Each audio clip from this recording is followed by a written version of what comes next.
Kabar Filipina apa ya? Bukan Marani. Hah?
Selamat sore.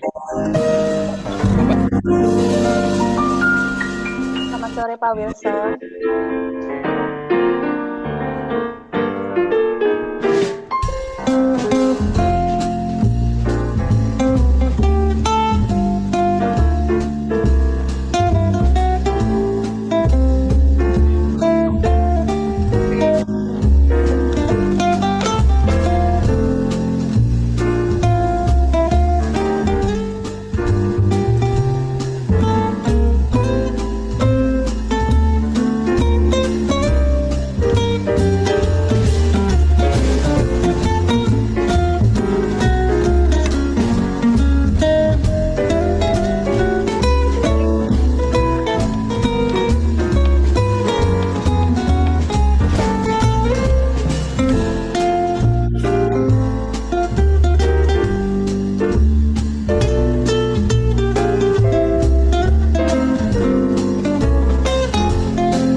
Hello everyone, good afternoon. Welcome to our international webinar session 2, Revisiting the Teaching and Learning in Higher Education.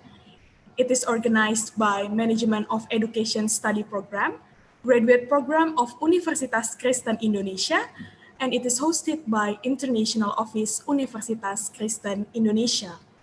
We would like to welcome our Vice Rector for Academics of Universitas Kristen Indonesia, Dr. Wilson Rajaguguk, Rector's Expert Staff of Universitas Kristen Indonesia, Dr. Iyet Veda Sitepu, Director of Graduate Programs of Universitas Kristen Indonesia, Dr. Bintang Simbolon, Director of International Office Universitas Kristen Indonesia, Dr. Lisa Kailola, all honorable speakers, and all participants coming from Indonesia, the Philippines, Malaysia, Myanmar, and Japan.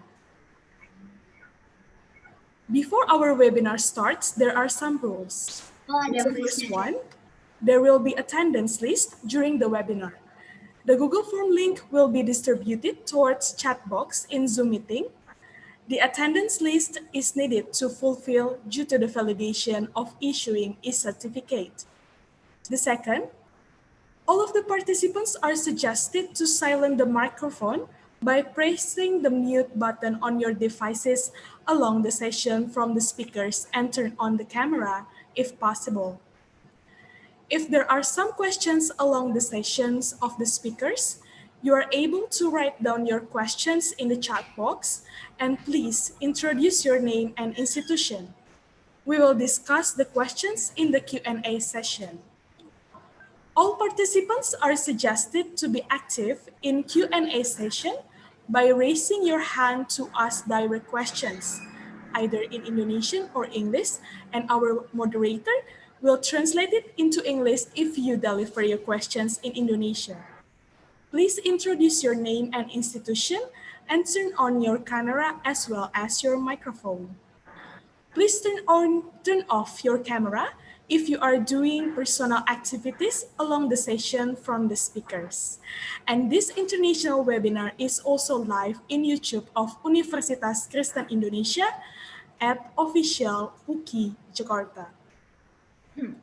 So without further ado, let's listen to opening remarks by Vice Rector for Academics, Universitas Kristen Indonesia, Dr. Wilson Rajagoko. The time is yours.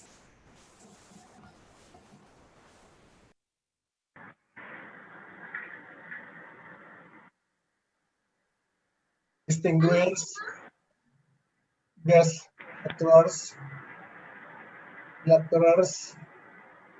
ladies and gentlemen, welcome to the international webinar on revisiting the teaching and learning in higher education by the graduate program of Universitas Kristen Indonesia and Kantor Urusan Internasional Universitas Kristen Indonesia.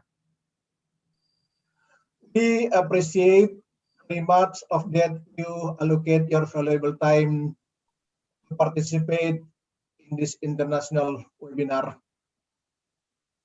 This international webinar is a response to the COVID-19 pandemic, where online teaching and learning have become more important parts of higher education. However, there are many challenges faced by many actors regarding online teaching and learning in higher education. Therefore, this international webinar aims to enhance our knowledge and capability through sharing knowledge, experiences, and lessons learned in online teaching and learning in higher education. We thank the guest lecturers, Prof.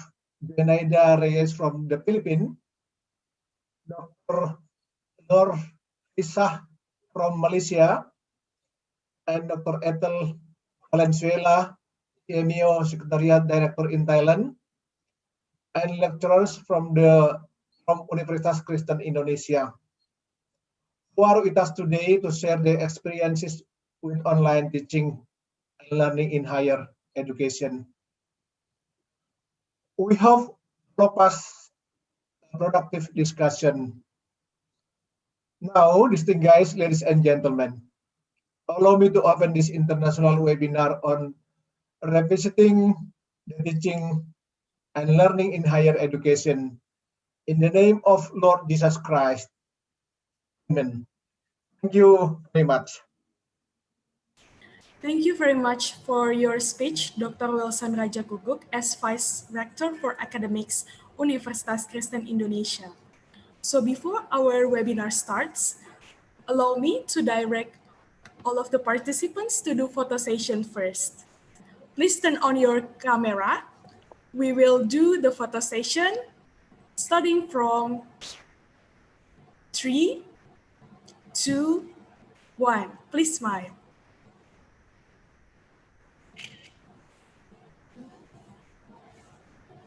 Okay. Now we take it one more time. 3, 2, 1. Smile. Okay. Thank you very much. Now, to open the webinar, we would like to welcome our moderator for today's webinar. Her name is Dr. Lisa Gracia Kailola. She is a Director of International Office Universitas Kristen Indonesia and also Assistant Professor at Magister of Management Education in our university, Universitas Kristen Indonesia.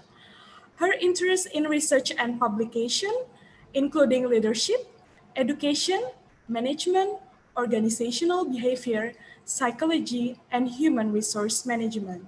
Now, please welcome Dr. Lisa Gracia Kailola as our moderator for today's session. The time is yours. Okay, thank you very much, Benedicta, for the opportunity to me to be a moderator today. Thank you for Dr. Wilson Rajaguguk. It's already open our international webinar today. And I would like to greet our speaker from CMU, Dr. Ethel. Hello, Dr. Ethel, Dr. Zeni, Professor Zeni, and Dr. Fish already joined us today for international webinar. And also with us, Dr. Bintang, and also Dr. Mesta Limbong, Head of Magister of Management Education. So this is a very valuable time for us. I know everybody is very busy, so I would like to start to introduce our first speaker today. Our first speaker is Dr. Ethel Agnes Valenzuela. She is a director of CMU Secretariat Bangkok in Thailand. She is also have many experiences in positions in organizations. I see that she's also a professional lecturer at the University of the Philippines College of Education. Yes, ma'am. Okay, yes. Okay, without further ado, I will give floors to you to deliver your presentations, ma'am. You have 20 minutes to present your article as well. Please do so. Thank you. Thank you very much, Ma'am Lisa, the moderator. To the officials and staff of Universitas Kristen Indonesia, Dr. Wilson, the Vice Rector, and our very active Director of International Cooperation Office. To the distinguished speakers for this afternoon and the participants of this international webinar on revisiting teaching and learning in higher education. Friends, ladies and gentlemen, we'll have a journey this afternoon as I'll be sharing with you some important changes and developments in teaching and learning in higher education. So I think you are well aware of that currently we are in a different setting. We have the COVID-19 pandemic. And since it started, we have already have almost 33 million global cases. And from that, we have seen almost 996,000, over 996,000 deaths. And we also have seen educational institutions being locked down, closed due to the pandemic. And it has affected already almost 1.6 billion learners since it started. Now, most countries are struggling to reopen, to come back, or to use a different type of teaching and learning modality. They have to speedily transform from the traditional to the new way of teaching and learning due to the pandemic. So, higher education in Southeast Asia has also been affected by this health, economic, and education crisis. And all of this closure globally, 50% or 43% of learners respectively could not respond right away to this transitioning from the traditional teaching and learning due to the following: lack of computers, no mobile, no data, no internet at home. Yeah. What are we going to do as teachers? I've been teaching for 34 years already. And I know the problem, the difficulty in continuing with learning and making sure everybody will learn in this type of pandemic. Yeah. So how does the region, Southeast Asia, responded? I come from the Southeast Asian Ministers of Education Organization. This is our secretariat is the executive arm of the Ministries of Education.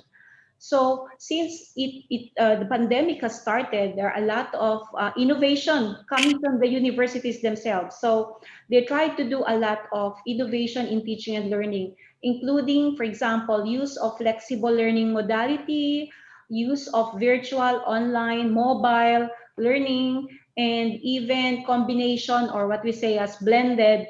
Or in my class, I use a flipped classroom, combination of all, whatever is applicable, or also what we call as the hybrid learning system. And there are a lot of news. So different countries in Southeast Asia have different situation, different contexts, different responses to the COVID-19 pandemic. While some have opened up, some are still closed.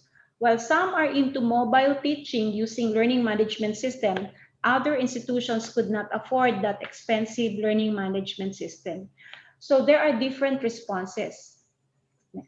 And for Southeast Asia, for Simeo, our initial response is to help teachers, help learners using the web-based seminar, which we started since April.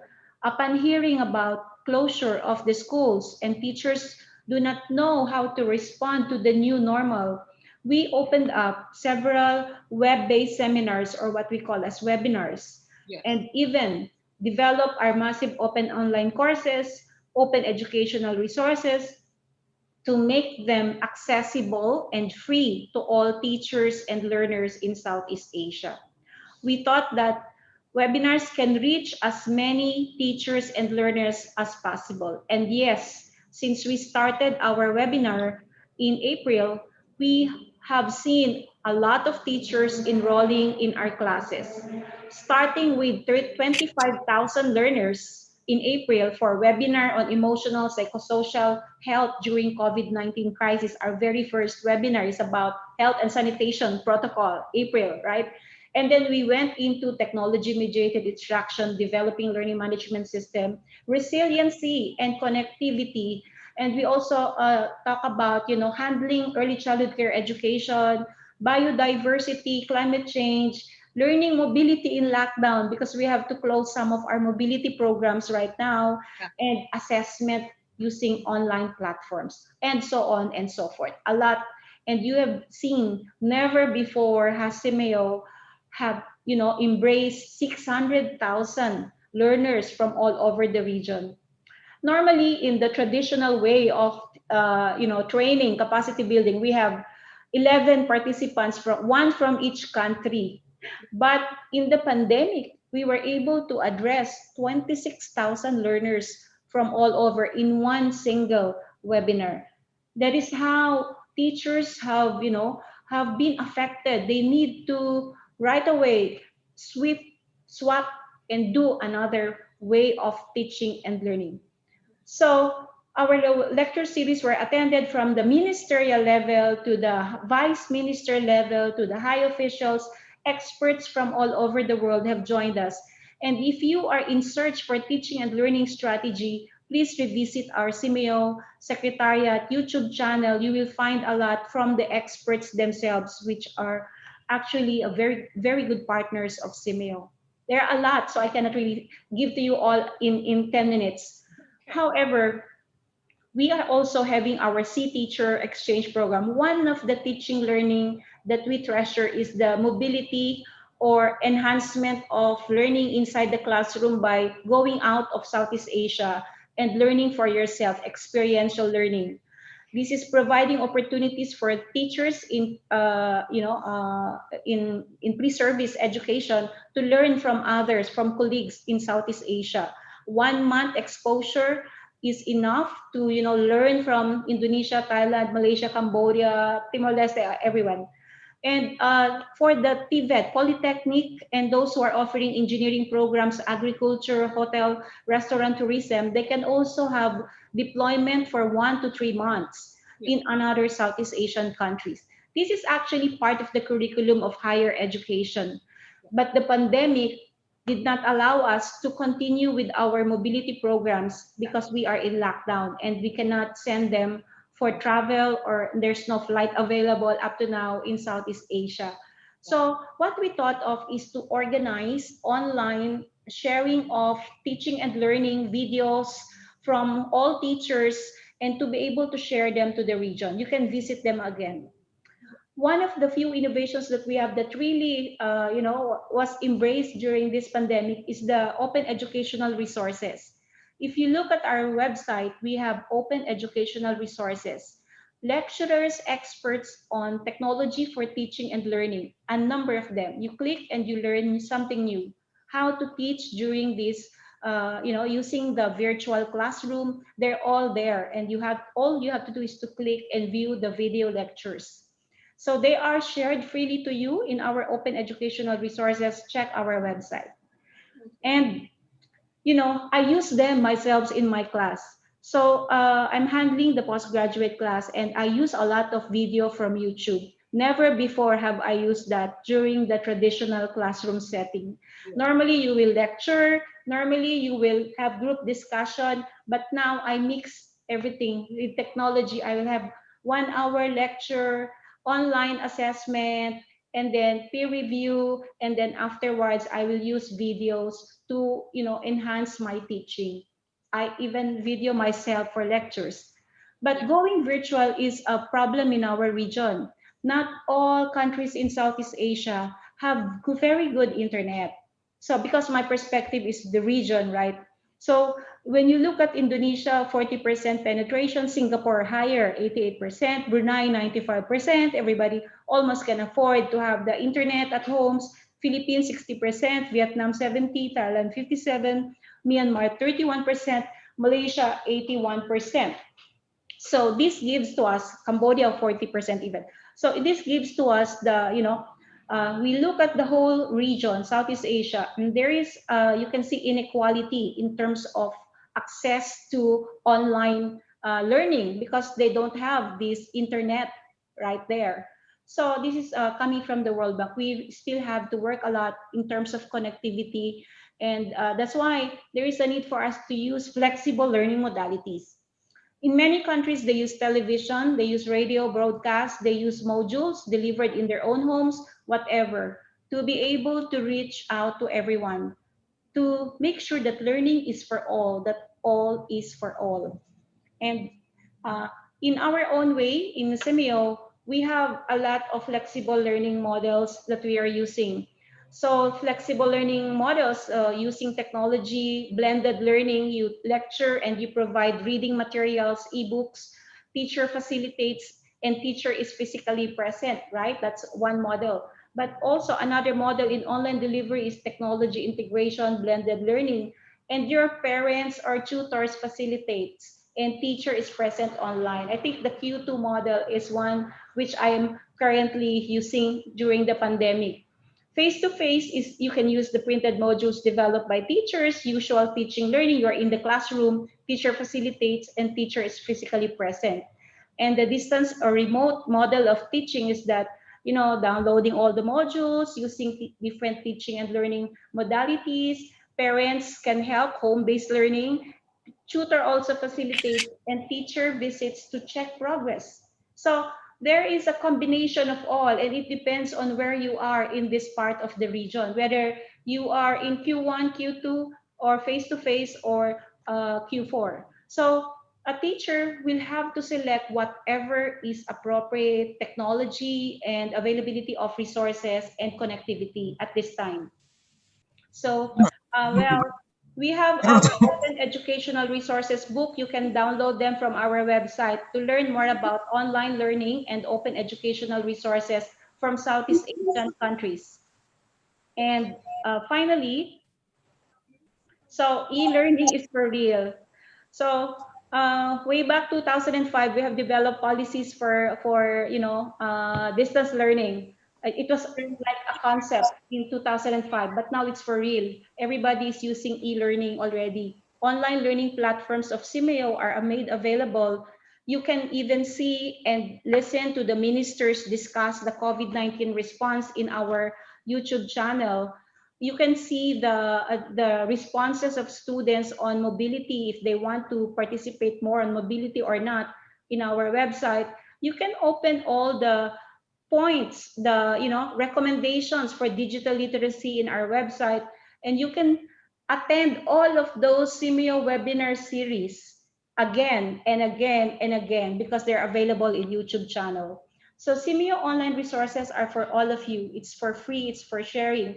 There are some books about technology, teaching during this situation, COVID-19 pandemic, books, materials, as well as modules and video lectures. They are made available to all of you.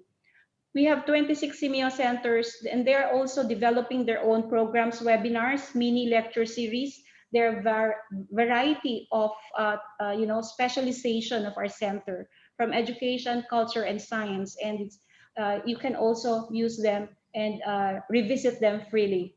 So what is teaching and learning in a nutshell? In summary, I think over the years, since two decades back, distance education was already there. We use all the modules sent at home. Correspondence was there. And then we suddenly introduced more computer-based learning. But now we have really blossomed and really have to embrace e-learning, because we're forced due to the pandemic. And we need to see to it that our teaching and learning can really be blended, can really be accessible to our students, and can really promote learning continuity for all. So as a teacher myself, I have to also learn from ICT experts to how to use all of this technology. Even looking at the videos that are available in YouTube channel, how to teach using these apps, several apps, and you can learn from the YouTube. So I think for us teachers, learning never stops. We are all lifelong learners, and we have to continue learning so that we can also teach. Because as teachers, we cannot teach what we don't have. So it's very important for us to really update ourselves and to make use of the new platforms as we together embrace and rise up to the challenges of this pandemic. So that is my sharing from Simeo. Thank you so much, and hope you have a very good and fruitful discussion this afternoon. Okay. Thank you very much, Dr. Ethel. A very, very interesting one. And I have seen one question to you, but I will continue to another speaker. We still have two speakers, but I can conclude your presentations.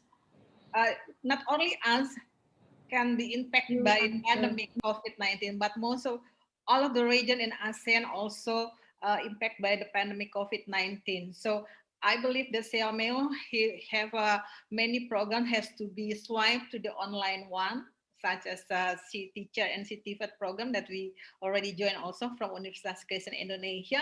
So we will talk more about that. And thank you very much, Dr. Ethel, for your presentations.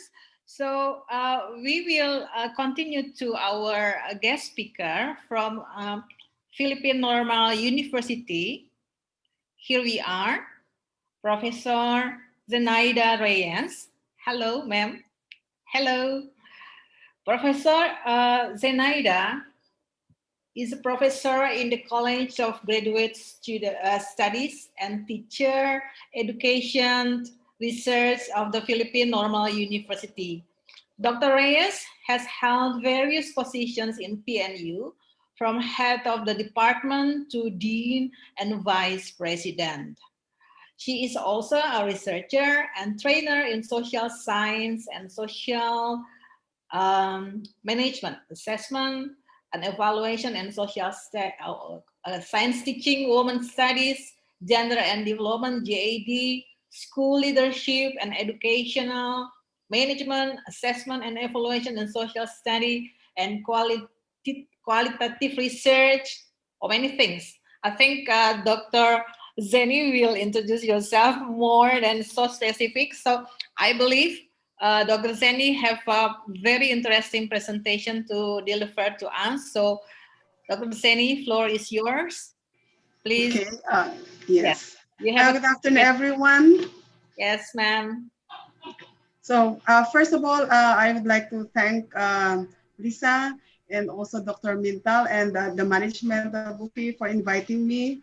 And hello to my fellow panelists and hello to the different participants coming from different areas of ASEAN. Yeah. So my topic is on flexible learning and pedagogy, and this is the Philippine experience. Okay, so in the beginning, I was looking into the concept. The next slide will show you the concept of or the outline. Next slide, please. Yeah. So our outline, which going through the concept of blended learning, learning modalities, and then what's happening in the Philippines and the challenges and way forward. So the next slide would show you the concept of blended learning.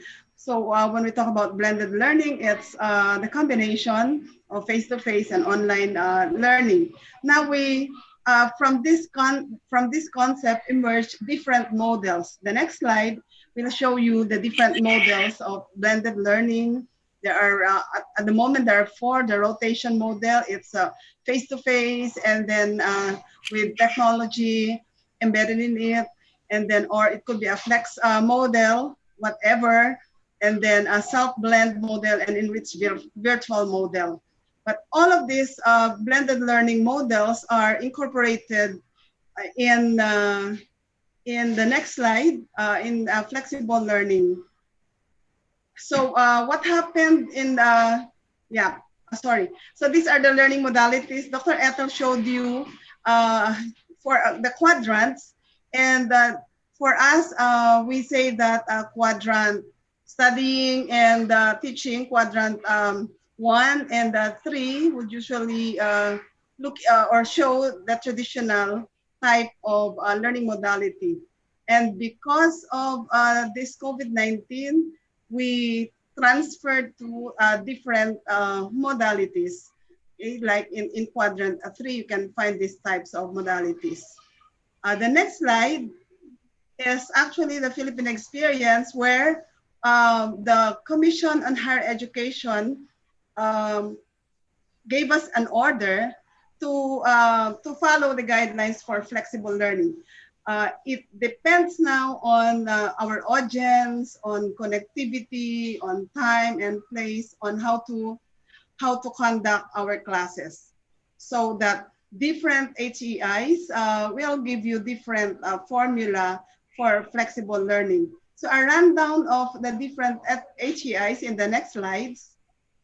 Next slide, please. Will show you the different flexible learning that they have. For example, at the University of the Philippines, they don't call it flexible, they call it remote learning, where individuals may go online, or it could be a offline online, or it could be an independent learning. So they're given course packs, and then they have to deal with the course packs independently. So without any online or online teaching.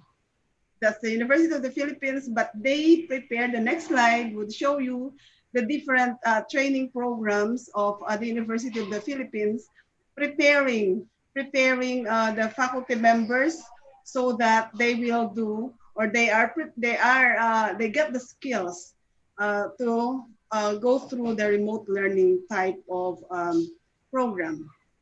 The next slide, also another university, Ateneo de Manila, calls it the balancing act. It's actually a combination of online, offline modality.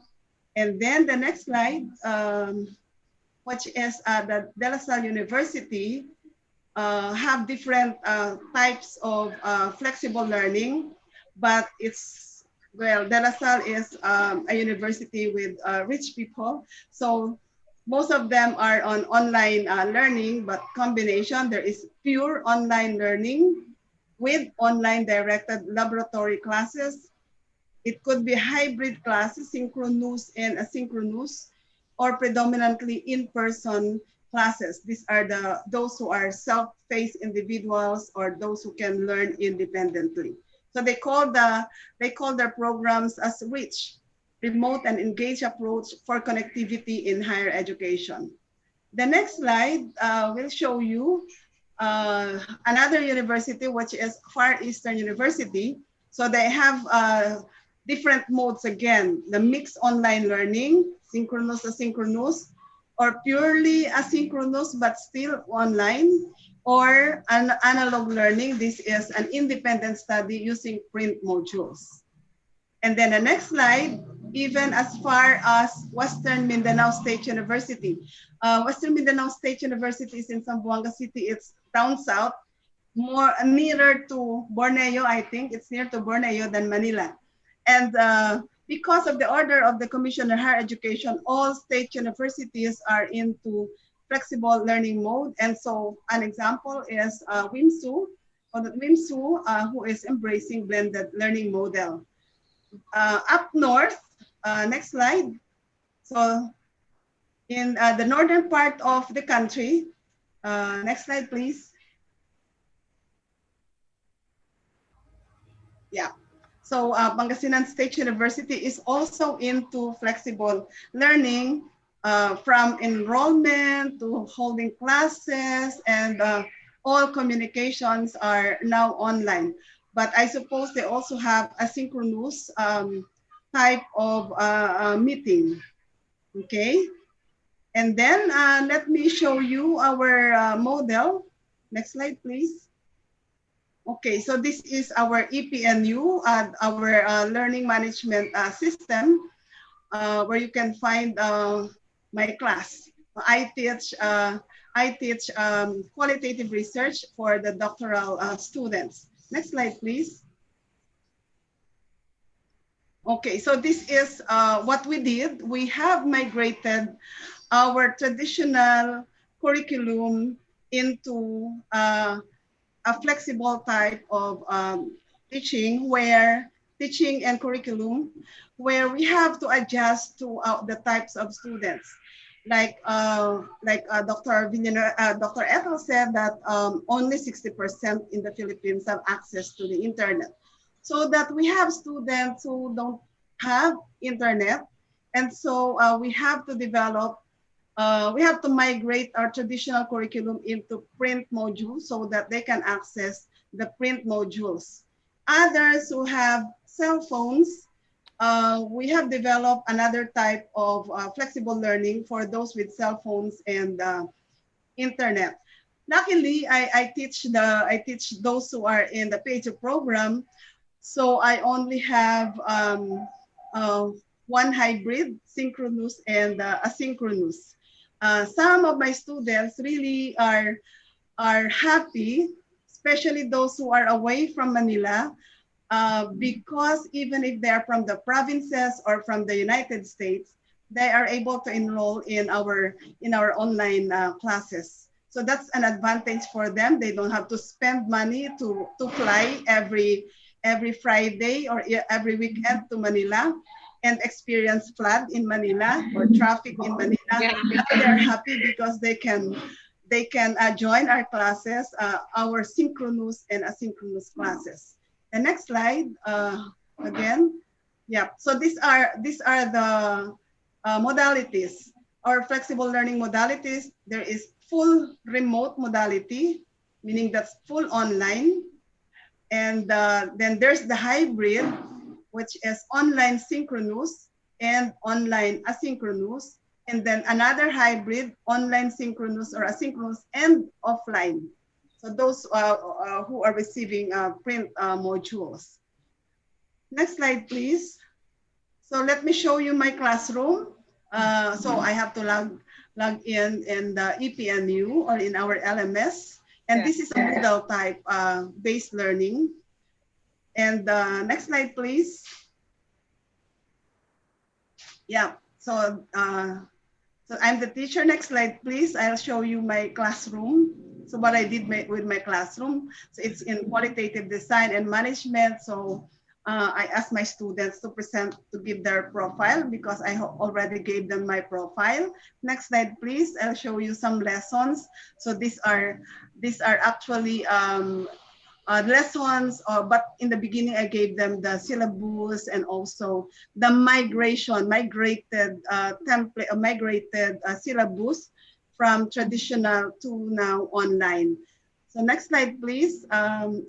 So here we usually have, we use the Google Meet for our synchronous discussion, but for asynchronous, I gave them a lot of activities and ask them to do reflection papers and via the Turnitin so that I know the similarity index and that will prevent them to at least copy paste their answers. Next slide, please.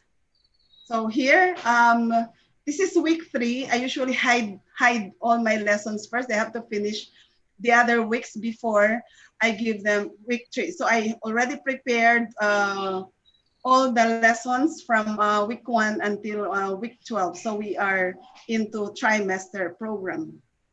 So next slide, please. And these are my students. Next slide, please. So that in this flexible learning modality, we have a lot of challenges as outlined in this blended learning program. We have challenges on how to apply the different principles. We have challenges in our approaches, whether it should be instructor-led or self-directed, whether it is synchronous or asynchronous. My difficulty sometimes in synchronous is that I have to get their reactions. It's different from the face-to-face. So I am still yearning for my students reacting to what I'm saying. My difficulty in asynchronous is how to encourage everyone to answer all the exercises in our e-classroom.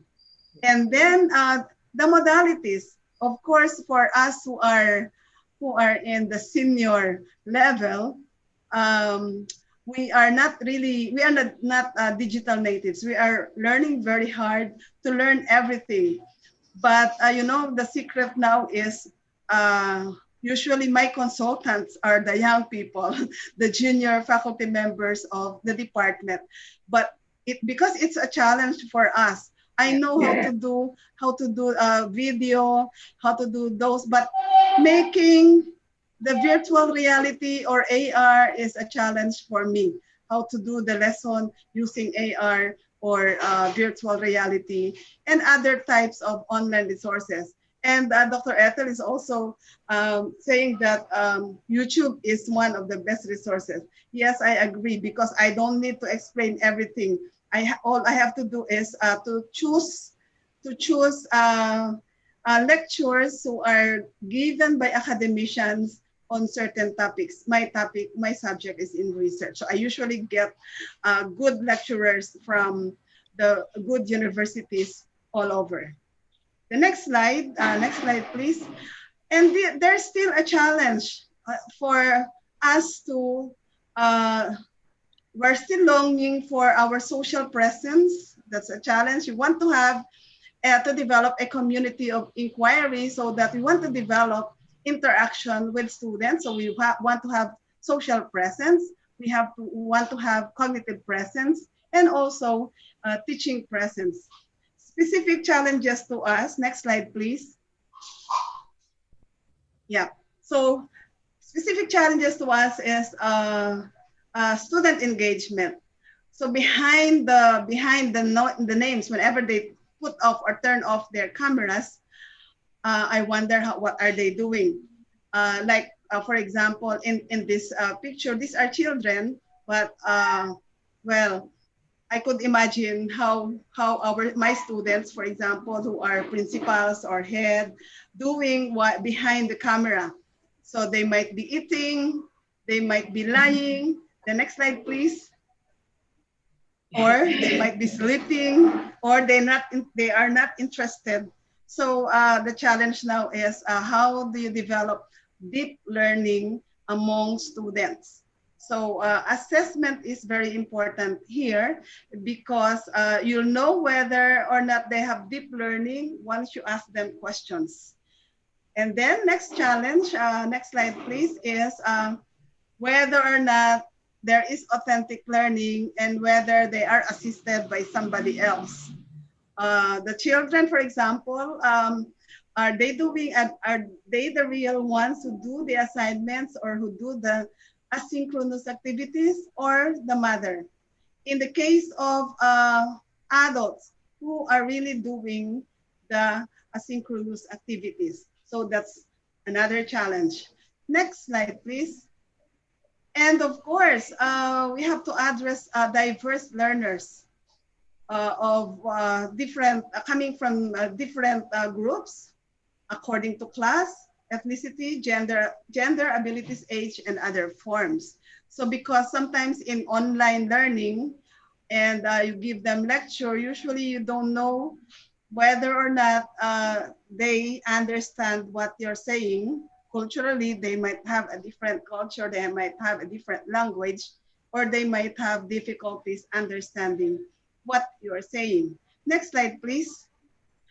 Here, we also experience this one in the remote areas where children have to deal with signals and using their cell phones. So we have a lot of students in the undergraduate level who rely so much on data, who rely so much on their cell phones. They don't even have laptops. Next slide, please. And here, you can find the teacher on the tree waiting for the signal, and teachers in the mountain waiting for the signal. Okay. So that's a challenge for teachers. I don't know if sometimes my students would say, I'm not here, I cannot attend the online class because my connectivity is very, very unstable. Especially if there is a typhoon or even rain, connectivity is a challenge. I'm sorry, next we slide, have please. 5 minutes to close this. Okay, yep. And this is another plight of the teachers crossing rivers, bringing modules to children, or some assistants teaching on top of the trees. Next slide, please. Yeah, and with all those challenges, we face more. This is also an exciting period for us. I don't know, fortunately or unfortunately, for us researchers, this is a challenge and also a future action for us to refine and enhance the scholarship of teaching. Knowledge of pedagogy, to make students engage, and then how to teach the content. And now more challenging is the technological, pedagogical content knowledge.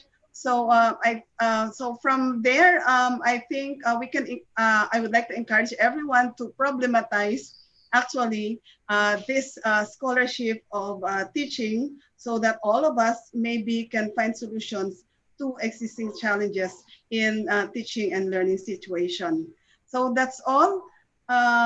Thank you, and mabuhay sa ating lahat.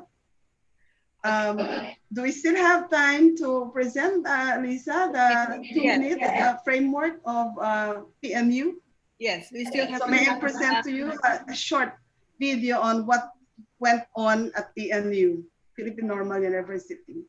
Okay, thank you, ma'am. Alia will help you. Alia, please do.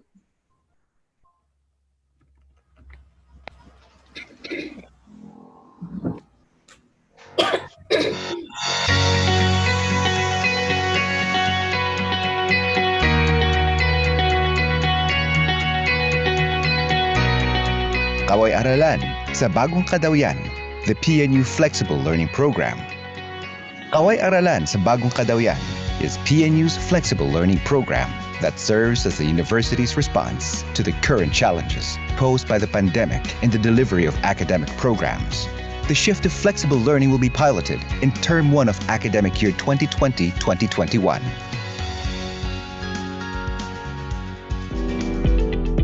PNU's shift to flexible learning is anchored in the following dimensions.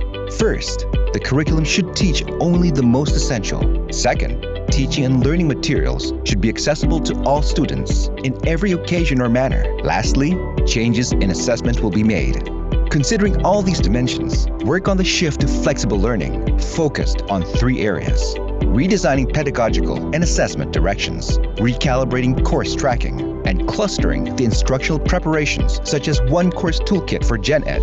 Moreover, the new experiential learning program or practicum will be redesigned as a response to the new pedagogical directions.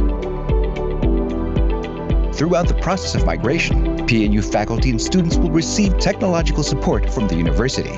This support will cover 1. Improved teaching and learning experience through the use of PNU LMS or ePNU.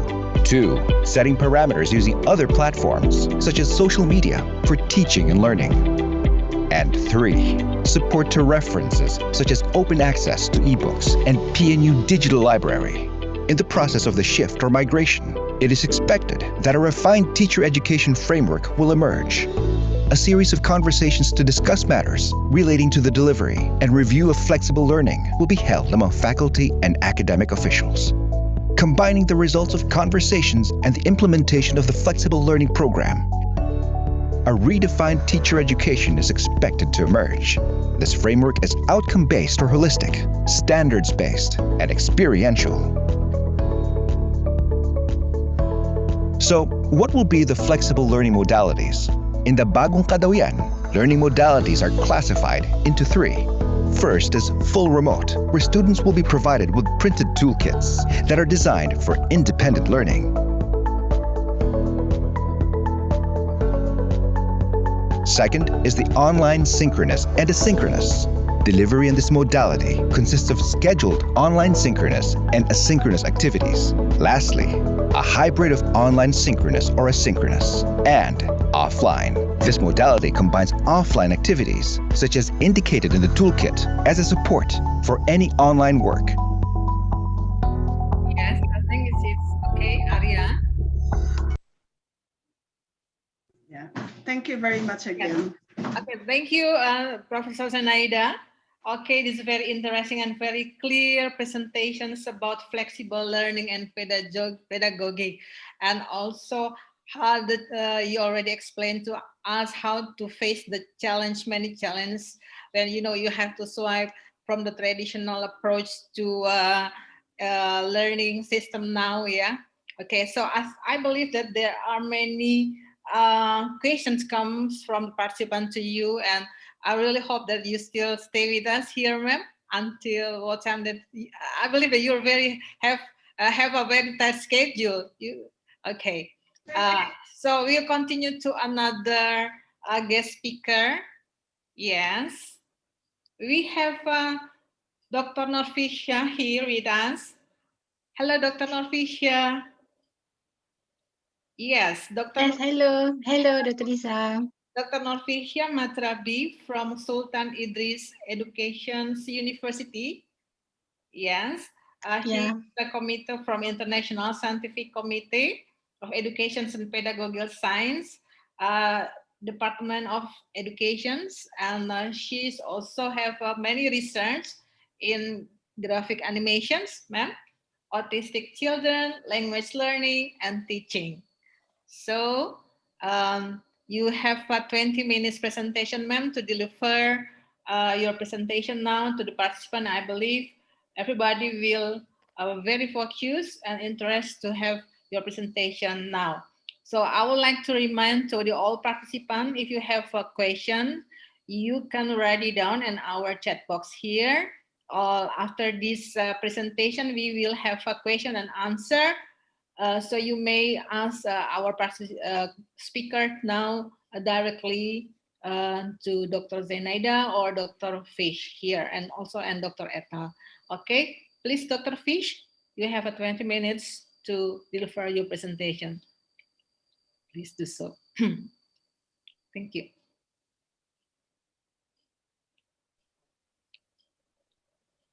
for today webinar. Yes. Lisa, Dr. Lisa, you look good today. Thank you. Okay, good afternoon, everyone. Good afternoon. Good afternoon, everyone. How are you? Hopefully, all of us are just fine. And please follow the SOP pandemic. Just a little reminder from me because as we know, we Malaysia and Indonesia is like brother and sister. So I Yeah. love you all in Indonesia. Okay, first of all, I'd like to thank you to UKI for inviting me for this webinar. Especially for the team for the arranging of this webinar, online webinar. Hopefully, this is not the last, right? And we will meet again in the future. Yeah. My topic today is blended learning and pedagogy. And I am very sure that all of us in the education field, especially in the higher education level, has been gone through with blended learning experience. Even though there are a pro and con about the blended learning, but it is a must in order to achieve the goal of learning in higher education. So for today, I would like to share how we see implement the blended learning approach in our university. So let's see the first picture in the slide. This is only a simple explanation how blended learning approach is. The first slide show is the traditional classroom. Teacher and student are facing each other in the same place. But during the pandemic, the classroom approach is no more already. So the second slide, please. The second slide show the virtual classroom. There is no face-to-face interaction, but the teacher can communicate with the student via internet or Wi-Fi. And then, but during the pandemic, this is the best approach in teaching and learning in the university because we cannot meet face-to-face in the campus. So we have to use the virtual learning or distant learning. And then the third slide show. Can you hear me, Lisa? Yes, I can hear you, ma'am. It's okay. Okay. It is a scenario of blended learning, which is the first is we must have the face-to-face interaction. And then we also have to have the virtual learning. I mean, we have to use the digital learning, meaning that the technology is important to support our teaching and learning using the blended learning. This is the third slide show. So I think everyone is understand what is blended learning means. Yeah. Okay, we go to the next slide. So now is the definition. What is blended learning? Blended learning is a combination of learning educational material and traditional place-based classroom, which means without the meeting in the classroom, we also have to use the technology via virtual learning. So the education material should be uploaded in the system so students can open the learning material via internet. The second one is combination of technologies and pedagogy and job tasks. So this is the meaning of blended learning, which means we have to use the technology and we have the pedagogy and also we have the job tasks. The third one is combination of traditional F2F. Blended learning means we must have a face-to-face learning system and distributed learning system, computer-based technology. This is the approach that we have used in the UPSI. And then the third one is the combination of various pedagogical approaches. So the teacher or the lecturer can use the behaviorist, constructivist, or the cognitive approach for theory in the classroom. So the next slide is method of blended learning or method of approach during the teaching and learning using blended learning. So blending online instruction with access to a tutor or lecturer. The second one is blending classroom instruction with online instruction. And the third one is blending simulation with structured courses, blending managerial coaching with e-learning activities. So this one is, okay, so how we conduct our blended learning in the campus, in UPSI. So we combine any form of instructional technology. Example is videotape, CD-ROM, web-based training, with face-to-face instructional teaching. So we will upload the YouTube, the video in this portal, and the student will use the material in the portal to learn the content in the course. Second one is we combine instructional technology with actual job tasks, meaning technology like flip classroom, and also we can use the simulation, and then we have to relate with the job task. Meaning, if they want to present their learning, the content of the topic in the course, they have to use the technology. Student can use a platform in our portal. Okay, the third one is combine or mix mode of web-based technology like live virtual classroom, self-paced instruction, collaborative learning, streaming video, audio, and text. This one also we practice in our classroom during blended learning. The fourth one is combine various pedagogical approaches. Example is constructivism, behaviorism, and cognitivism. So during the teaching, especially when we use the technology, we will upload the video in the portal. We have the specific portal for the student, and the student can download the video, and then from the video, they learn the topic from our course. This how we want to show the course is blended or not. So this is one example. Next slide, please. It's of course blended. So we, as a lecturer in university, in UPSI, we have to make sure that our course is blended. So this is a simple question. Do teachers and students meet in any way? So if the teacher and student meet in the classroom or in the lecture hall, yes, it is blended. But if they are not meet in the classroom, it's not blended, but it's virtual learning. So we have to ask students to be present in the classroom, and then they also have to use the technology. Use the portal which was developed by university. Are they in same physical location? Yes, if they are in the physical location, in the classroom only, it is not blended. But if they have classroom and also have the distance learning, it is blended. Meaning that students should attend class, and at the same time, they have to use the digital learning or virtual learning. And do this co-present meeting occur during the course? Yes, it is blended when they present in the classroom. But if they are not meeting in the classroom, it is not blended by a virtual classroom. Okay, so next slide.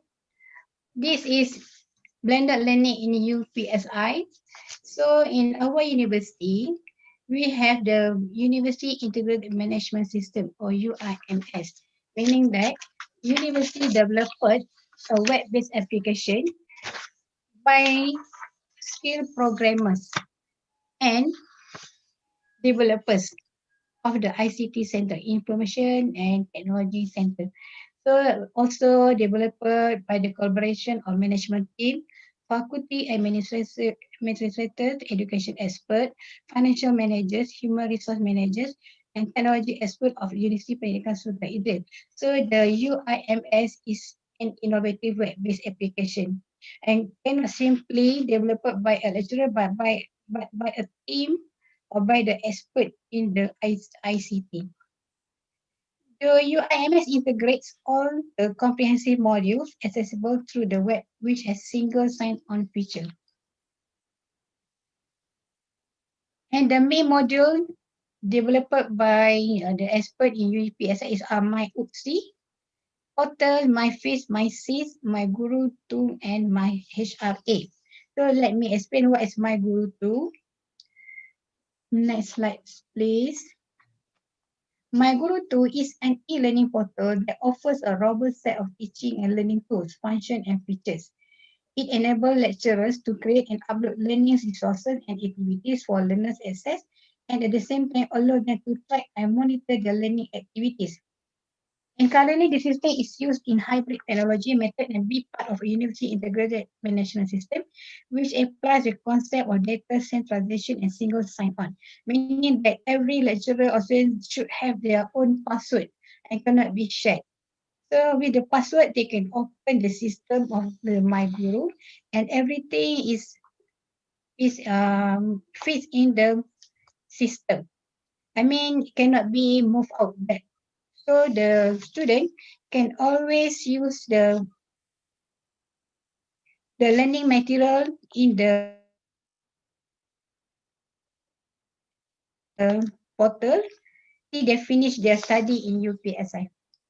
Okay, the next slide, please.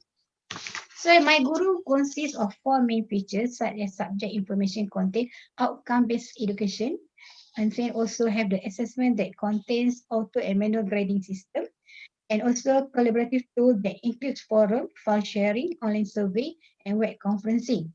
And administrative tool that enables lecturers to manage and revise their subject to meet the changing needs of students. This is the special of the MyGuru, and the 4 main features for the student. It's very benefit to student and also for the lecturer. So let me see what is content in the MyGuru.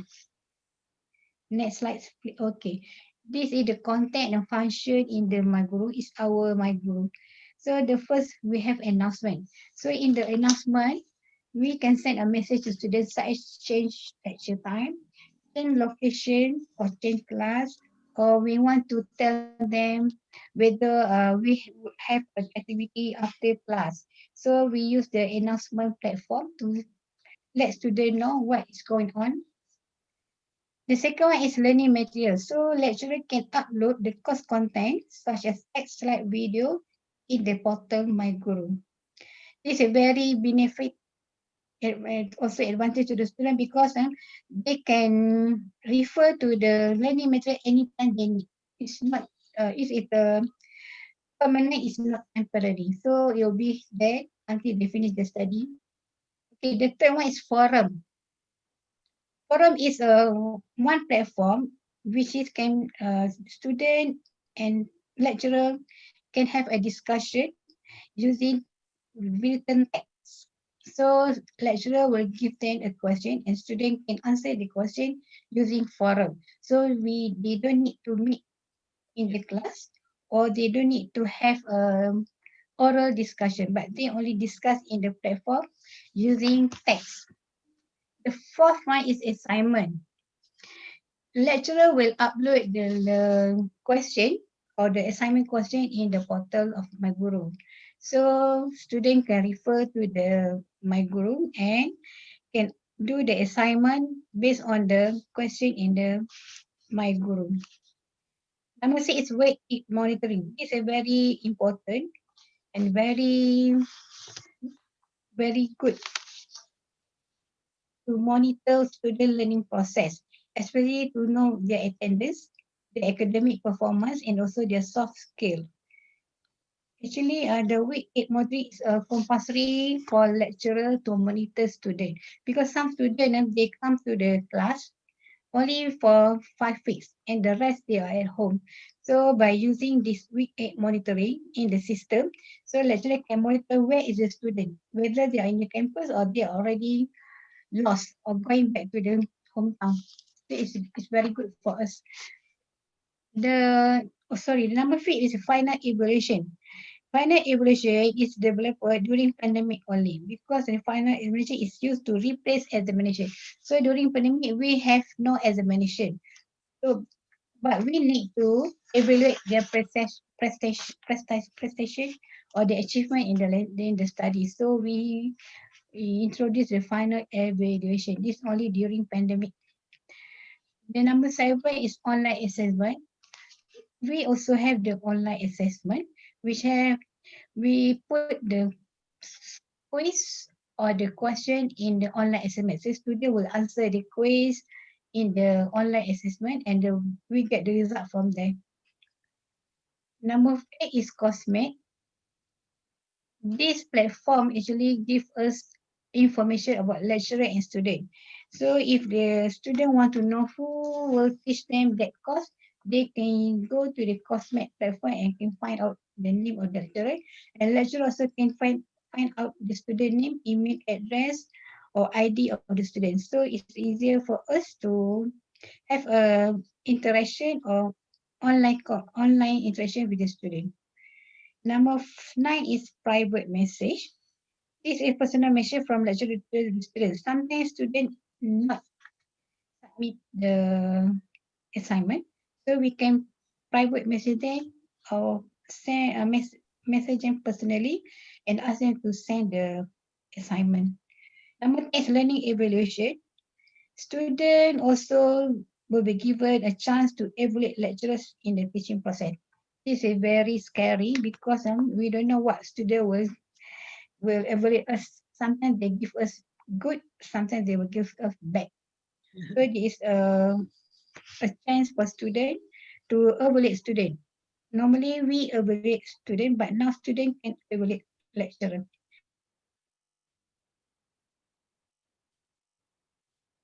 Number 11 is web conferencing. We can have a Google Meet or WebEx. So lecturer can have a face-to-face interaction via Google Meet. A class also can be conducted using the web conferencing. Okay, this is the content of my guru. Okay, next slide, please. This is the MySys. This is lecturer side. So in the MySys, we have admission, meaning that lecturer have to evaluate the proposal of postgraduate. When they apply to come to university, they have to send a proposal, and lecturer will evaluate the proposal whether it is suited with the topic they want to do further study. The number 2 is student attendance. This is for the online attendance record. So when we have class, so lecturer can check the attendance using online. Number 3 is course. In the content of the course, we have course outline and we have the pro forma. For the course outline, the detail of the course outline is like the synopsis, the assessment, the student learning time, all will put in the course outline, and the lecturer or the coordinator must fill in the course outline before class started. And also we have the pro forma. Pro forma is the summary of the course. So we have to fill in what semester this course is offered. In what semester the student have to take this course. All will be explained in the pro forma. Number 4, we can check our timetable. So lecturer only use this portal or this MySys to check the class, the timetable or during the semester. And also we can check our lecturer workload. Number 5 is examination. So in the MySys, we can see our exam schedule. We also can develop question in the portal. Okay, number 6 is student evaluation. For the student evaluation, we have the coordinator. So the coordinator will set the learning objective, also set marks for the assignment, and also grade for the student. And also we can check our student list, how many students in our class. We also can fill in marks using eMarks. So it's automatically key in the marks in the system. So we not use the manual manual key in marks.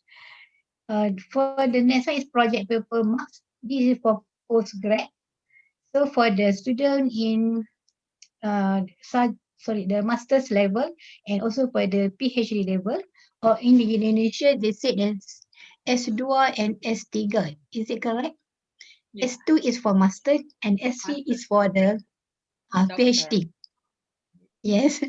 So also we can trace our student marks. Maybe in the last semester, we can see the different also the achievement from the last semester and this semester. And also we can evaluate the soft skill marks.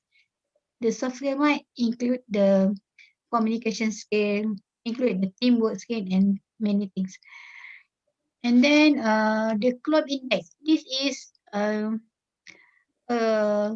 evaluation to make sure whether student achieve the objective. The objective of the course and the mark or assignment. Is it how to say, is it matching? I mean, is it matching of the assignment and also the objective? Okay, number 7 is practical and BPG. It is the teaching practicum, and students have to go to the school and do their learning practicum. And then here we can check our student list and also enter e-marks of the practicum. And the PPG is a program where we need students to go to the school, visit the school, and they have to do some assignment in the school. This is not teaching practicum, but it's a visit school. They have to go to school and visit the school and get some information. And number is an academic advisory. So in UPSI, every student have their advisor, and then student can ask help from the lecturer whether to guide them in academic or in personal problem. Okay, this is the IC for lecturer side. Okay, next slide.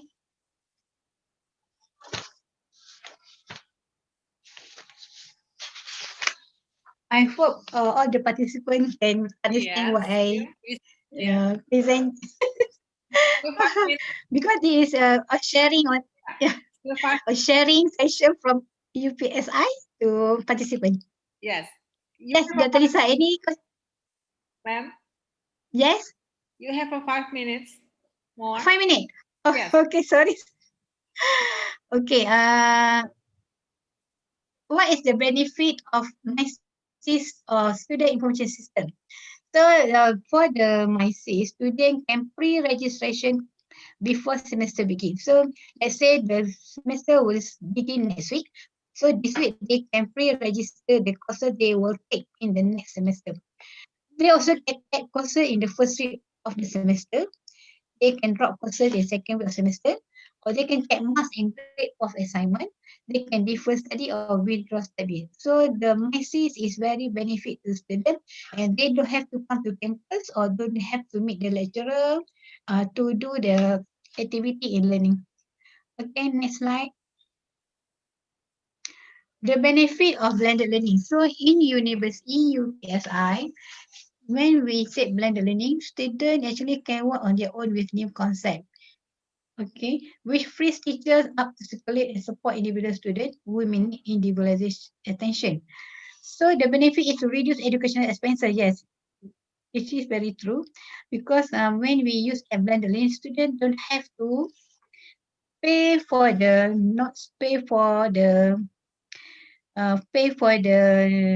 books and also on, because they just open the portal and they can download the learning material in the portal. So they don't have to photocopy or do something or buy something else. Also, using blended learning, they have e-textbook. So they can access digitally and may also download the textbook and can cut off the textbook budgets. Okay, I think that's all for today, Dr. Lisa. Okay, thank you, Dr. Fish. It's Yes. very interesting, and I think it's very related to presentation from Dr. Zeni and also from Dr. Etta. Yeah, the previous one. So when we come or talking about revisiting teaching and learning in higher education, especially during this pandemic of COVID-19, there are some kind of style of learning is already changed from the traditional one to the digital learning, or we call it like a blended learning like that. So thank you very much. So very interesting, and I think it's very beneficial for all of the participants here. Until now, all the participants still here, still focused on all the presentations. So I come into some questions. One question already goes to Dr. Ethel, and Dr. Ethel herself already answer to Bapak Ahmad Bukhori, ya, Pak Ahmad Bukhori. Say that thank you for your information session, Dr. Ethel. I have a question. Is it possible to run online CTeacher and CTFET program? My university usually join regular CTeachers and CTFET. Maraming salamat po. Like Pak Ahmad Bukhori, I think Dr. Ethel already replied to you. She said that yes, virtual mobility join us on October 15, 2020. So I think this is the answer for Pak Ahmad Bukhori. He is my colleague in UPI Bandung too. Okay, there is also a question come from Emily Ku to Dr. Zenaida, Professor Zenaida Reyes. You can see in the chat box. Yes.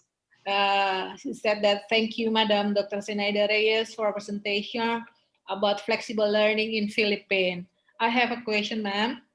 How policy government Philippines to support student and teacher for learning by online mechatronic, mungkin maybe about, yes, by online or technology like that. I think you can get it point. Yes. Yeah. For students, actually in the tertiary level, there is free tuition for those who are enrolled in state universities. There are more than 100 state universities, and everyone has free tuition or enjoying free tuition fee. Yeah. And the marginalized group are also given allowance, and that's how they are supported. They are given allowance. Nice. And other SUCs or state universities also go on fundraising. They are allowed to go fundraising for students. For teachers or for faculty, for example, in our case, we have an allowance, a connectivity allowance given every month, to at least help us in paying for the internet. And then, of course, another support is capability building, webinars here and there. Yeah. And also for the university, for example, we have also a website within us in the LMS, in the learning management system, the tutorial. So we have tutorials. If we don't know, we go to the lessons and then look at the tutorial lessons, or request. We can request for tutorial lessons. Yeah, thank you. I hope I was able to answer your question. Yes, thank you very much. So the government of Philippines also support for online learning in a university or schools in Philippines as well, ma'am. Yeah. Okay. So there is another. Thank you very much for your answer. Yes. And this is from Delta ET. Yes, Delta ET is I think it's students from graduate program to Dr. Fish. Dr. Fish, how teachers get fair assessment as we know they are working from home, and how it's possible to take it still on the appropriate appraisal for the semester or final score? Hello. This is kind of a problem maybe in network for Dr. Fish. Yes, the previous one, Dr. Fish already told me that she has not good connection in internet, and you know it's always happen in this area. Connectivity is very important for deliver our webinar or teaching process. I think Dr. Fish will answer to Dr. Ete as well. I think yes, I think she will join us.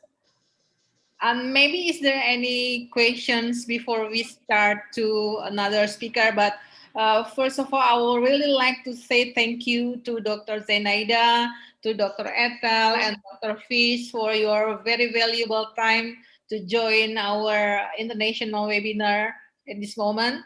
And I believe all the presentations that you already delivered for us is very beneficial for us to increase our knowledge. And I hope that for the continuing partnership between Universitas Kristen Indonesia and Philippine Normal University, also in Universitas Pendidikan UPSI, UPSI, also we will have a collaboration in the future. So is there any questions come from the participant to you? I will send to you, ma'am, by email. So maybe you can answer by email to us too as well. Okay, thank you. Thank you. Thank you. And after that, we will continue to the next speakers from Universitas Kristen Indonesia. I believe everybody's already very familiar with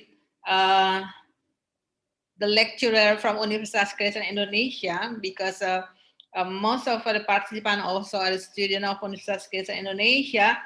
So I would like to welcome Dr. Hotmaulina Sihotang. Hello. Hello, Mandita. Yes. Selamat sore. Selamat sore. Okay. Dr. Hotmaulina Sihotang lahir di Siantar, Bu. Di Siantar. Oke, Ibu Hotma mempunyai CV yang sangat panjang. Kalau saya baca, it's very, very long because she has so many experiences in education.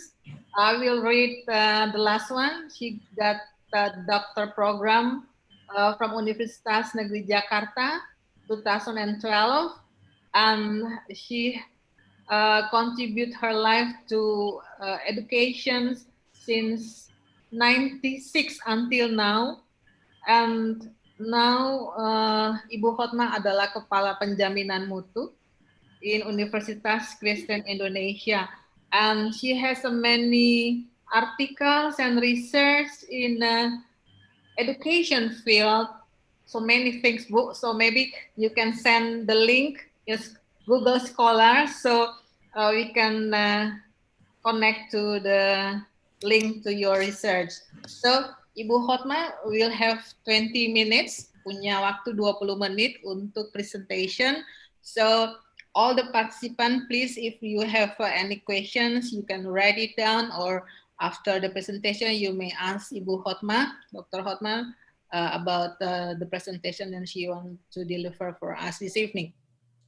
Oke, silahkan Ibu Hotma, please do. The floor is yours. Okay, thank you very much, Ma'am Lisa. Yeah. Good afternoon, everyone. Good afternoon.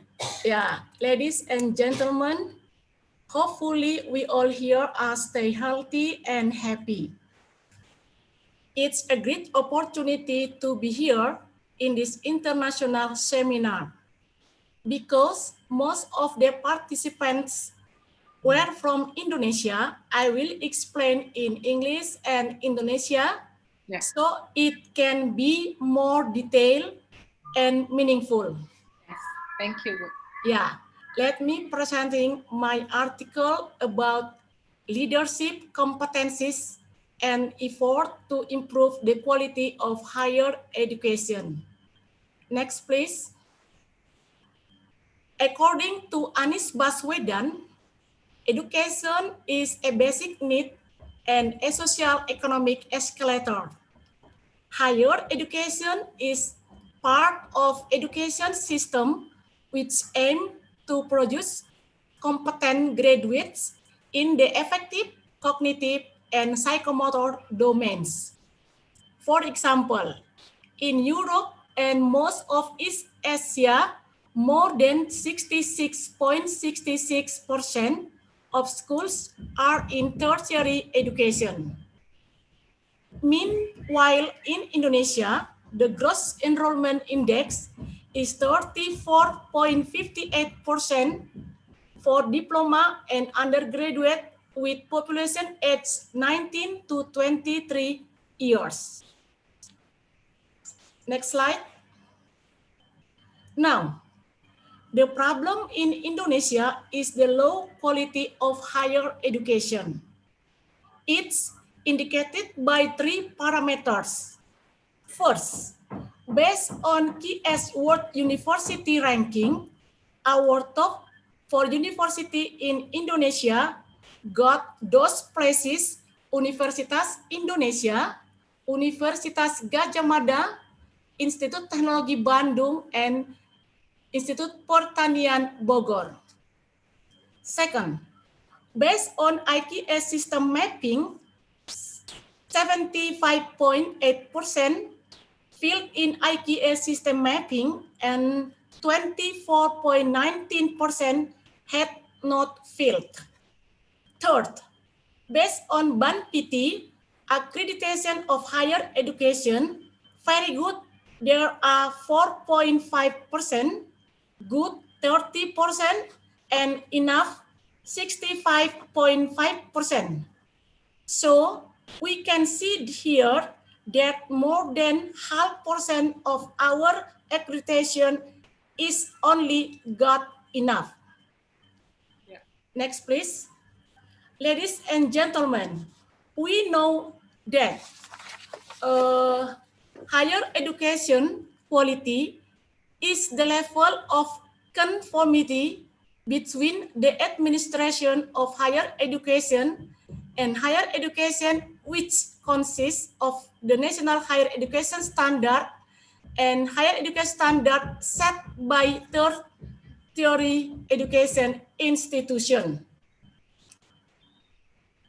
There are 24 standards of national higher education. Next, please.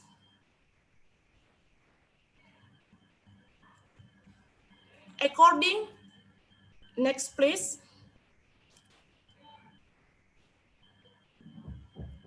According to Sattler, quality assurance requires careful and critical quality basic principles that are based on academic achievement standard and formulated according to higher education standard.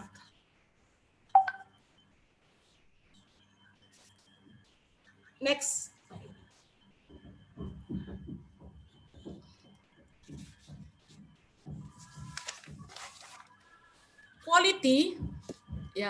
Quality is built by 3 pillars, namely, first, database higher education. Second, IQS system. And third, EQA system or accreditation. Next slide. Database higher education contain all information and statistics presented in real time. Example, data student, data lecturer, study program profile, and so on. Other than that, it uses source of data that used for quality guidance and development by the governments. Next, please. IQS system is an implementation of the PPEPP cycle. P1 adalah penetapan standar yang ditetapkan oleh perguruan tinggi yang melampaui standar yang ditetapkan oleh pendidikan tinggi, ditetapkan oleh ketua pengurus yayasan setelah disetujui oleh senat universitas. P2 implementing. Implementasi SPMI dilakukan dalam bidang akademik dan non-akademik. Evaluating. Implementasi standar pendidikan tinggi dievaluasi dengan 2 cara.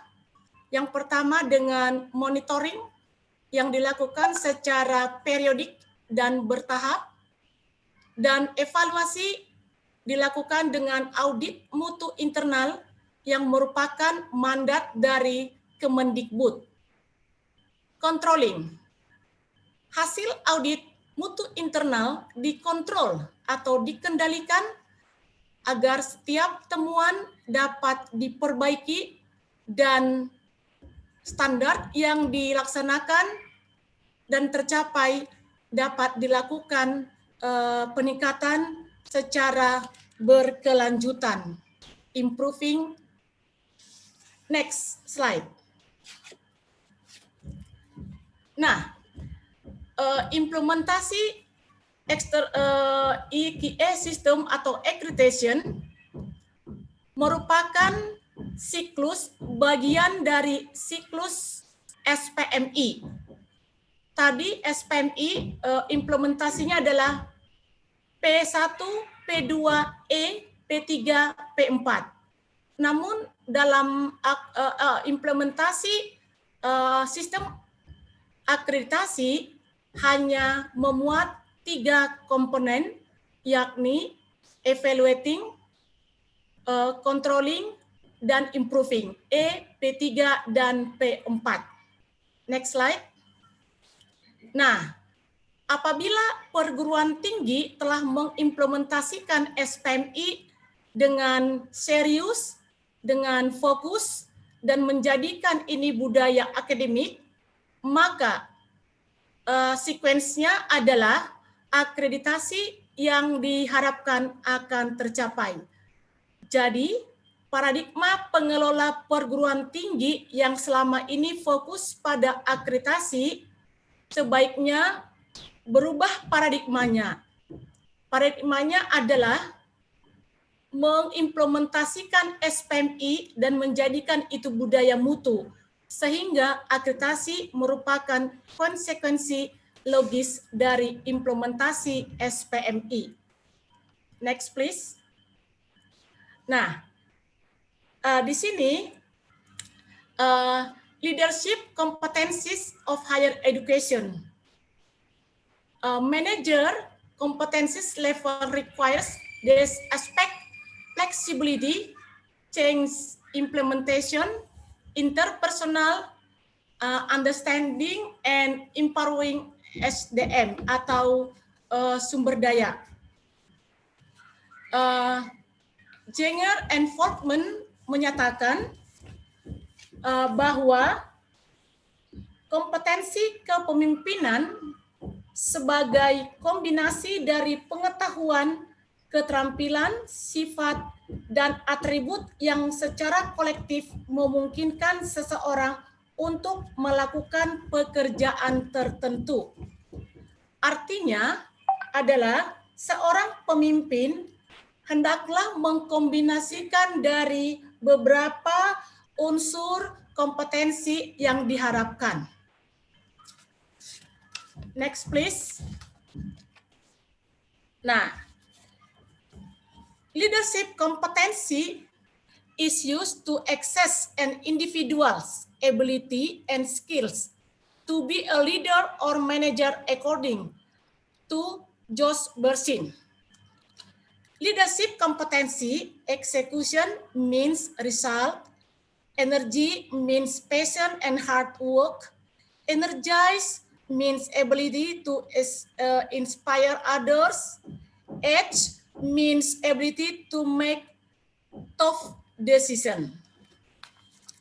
As the enduring traits and characteristics that determine performance, visionary leadership, strategic thinking, entrepreneurial orientation, change management, building organizational commitment, establishing focus according to Zweig.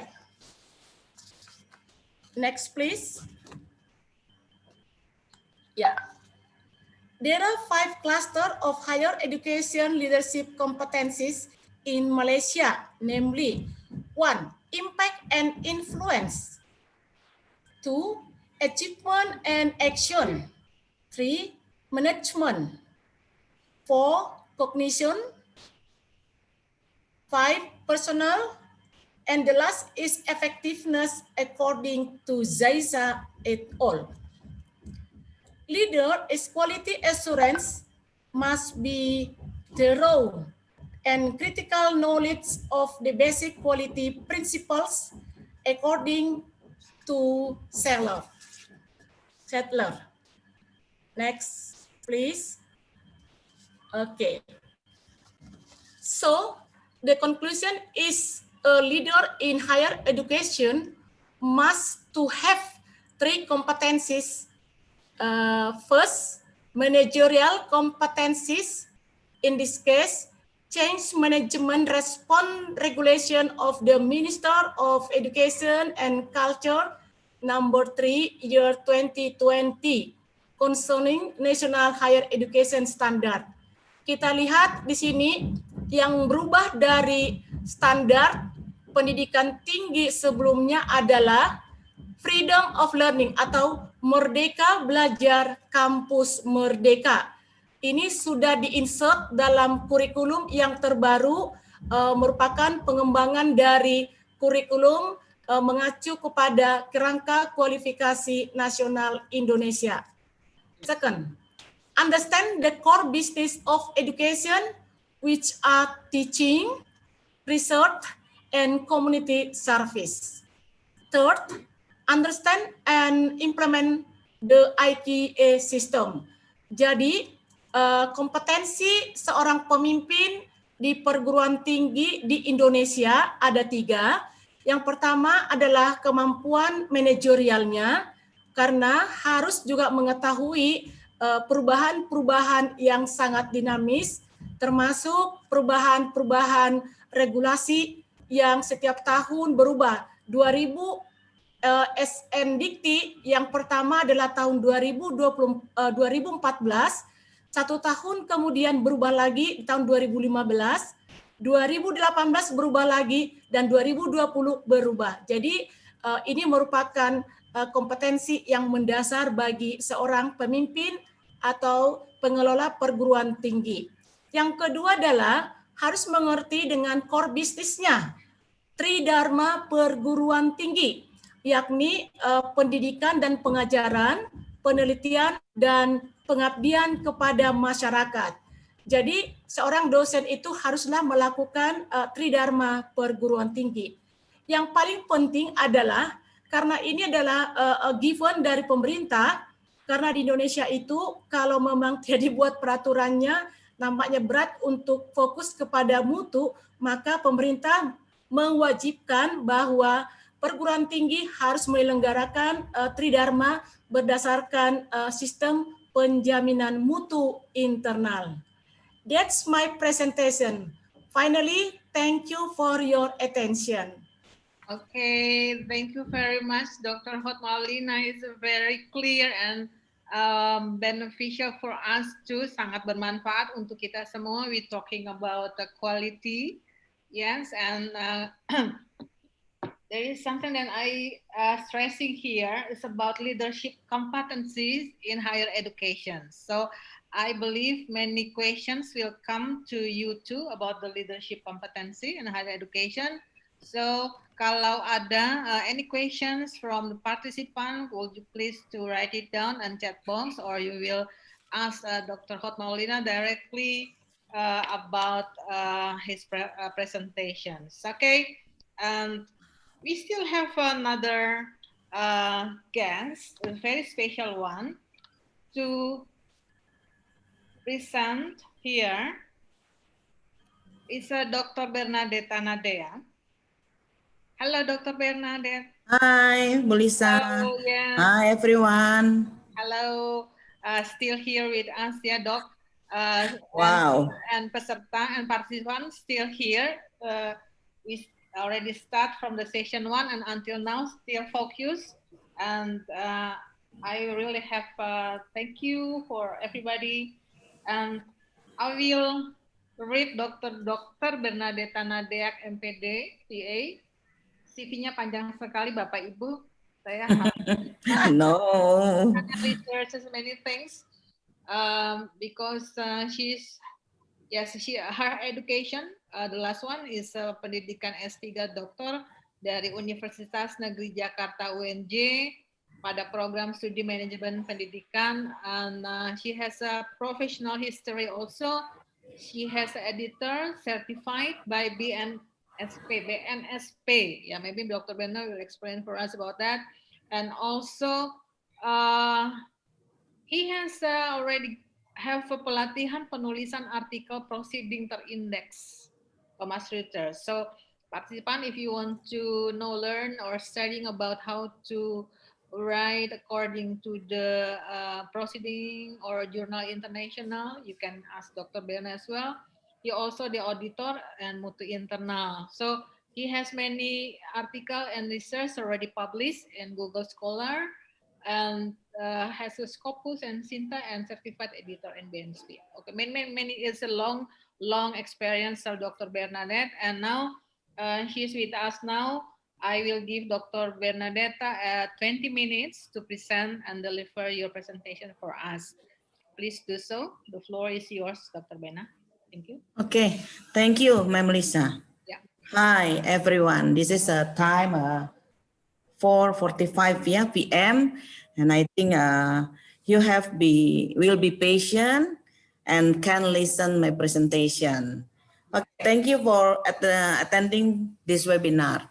My presentation today will be based on my research. Research I have conducted in UKI. Okay, my topic, the effectiveness of distance learning using social media during the pandemic period of COVID-19, a case in Universitas Kristen Indonesia. Ya, saya akan campur-campur, tetapi sepertinya Ibu Lisa menempatkan saya akhir last presentation untuk menyempurnakan bahwa proses pembelajaran jarak jauh itu harus diteliti ya tentang efektifnya bahwa bagaimana menggunakan sosial media di dalam proses pembelajaran. Oke, slide. Yes, introduction. COVID-19 pandemic has made a learning system in Indonesia, because my research in UKI in Indonesia changed dramatically from face-to-face learning to online learning. Since the emergency of positive COVID-19 patient case Indonesia, the government slide. Yes. Slide.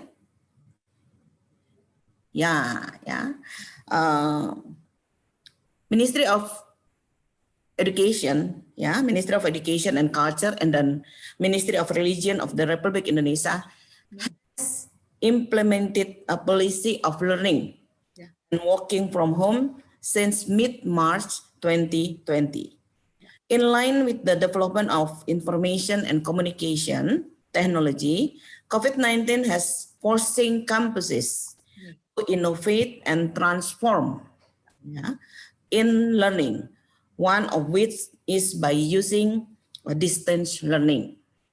Okay, one alternative form of learning that can be implemented during the COVID-19 emergency is online learning.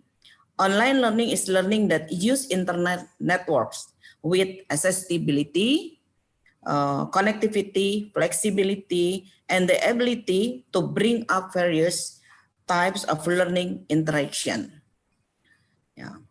In the offline way, students learn independent, being bound by time and place. Maksudnya bahwa teaching and learning activity itu baik synchronize atau asynchronous itu menggunakan media elektronik daring.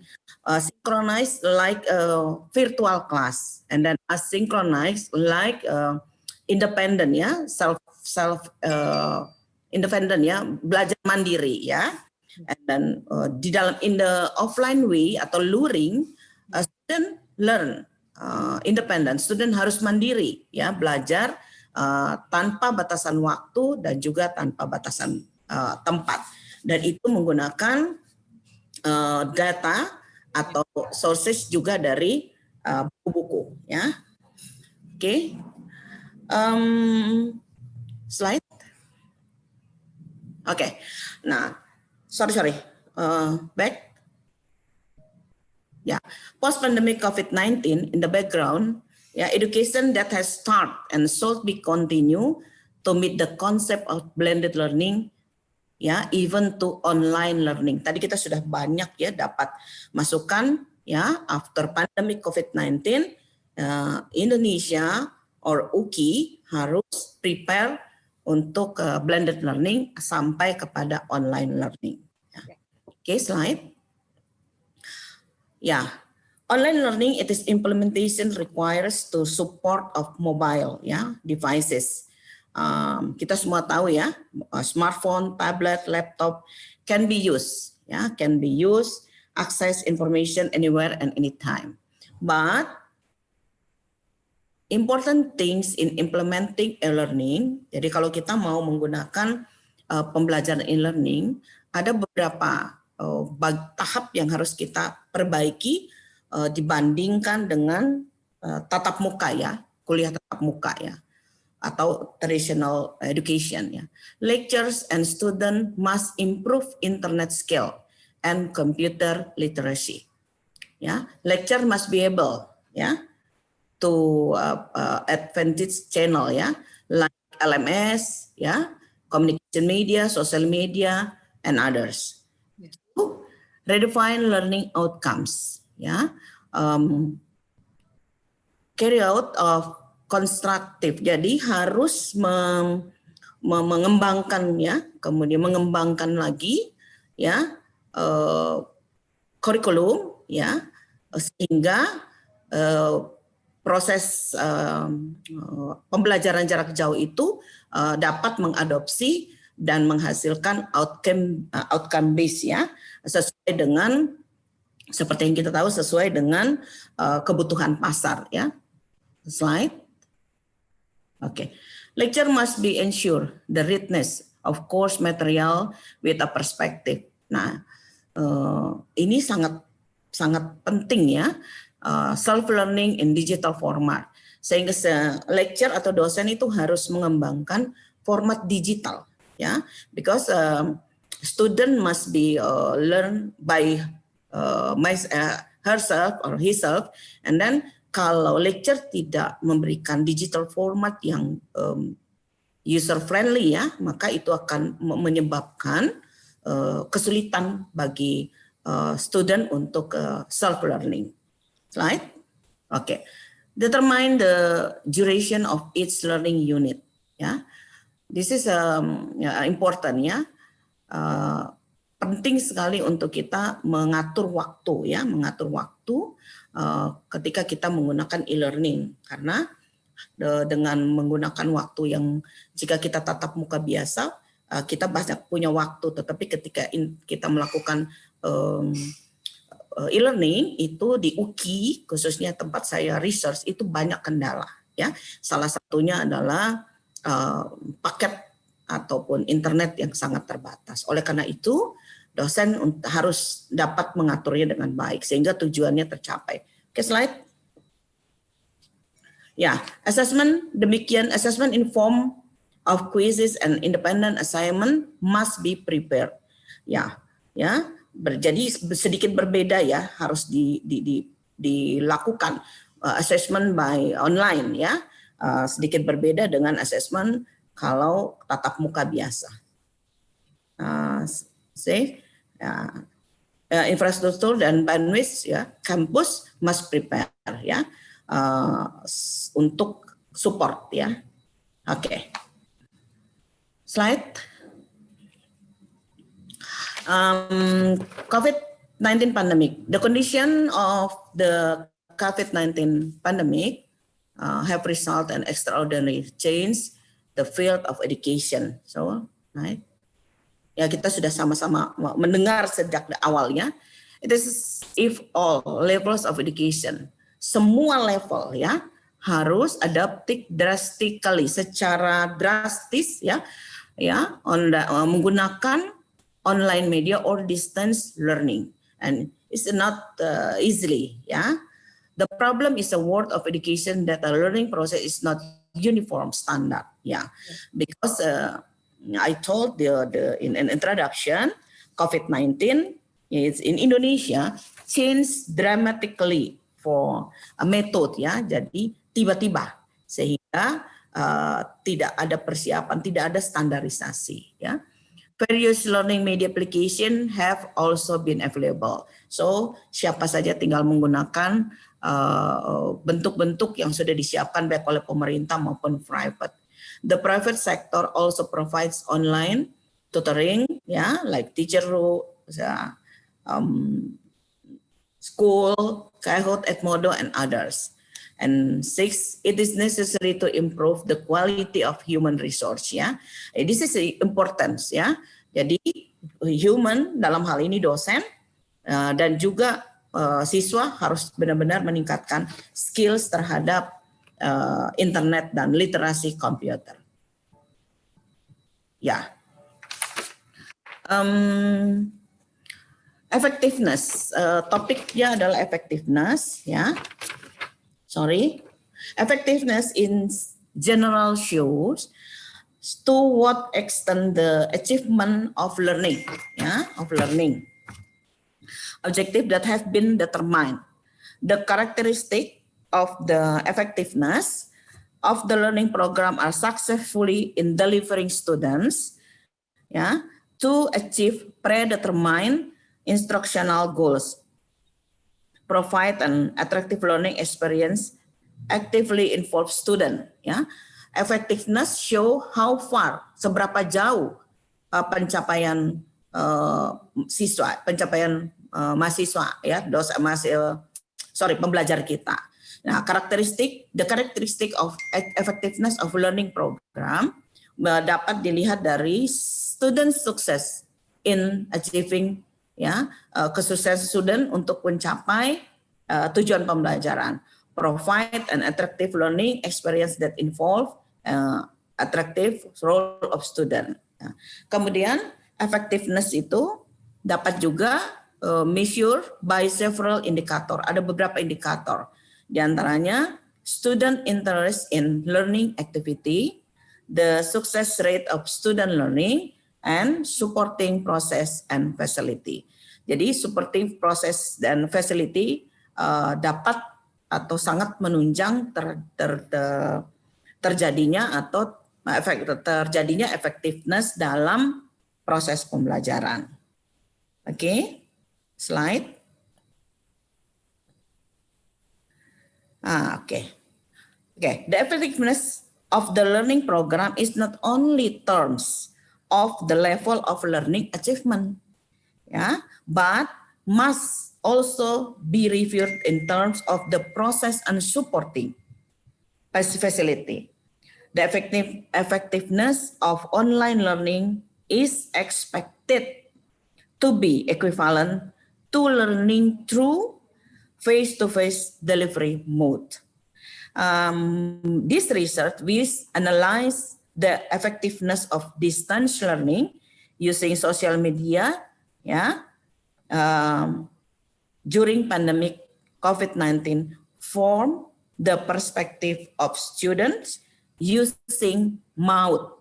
MAUT is one method, name of multi-attribute utility theory.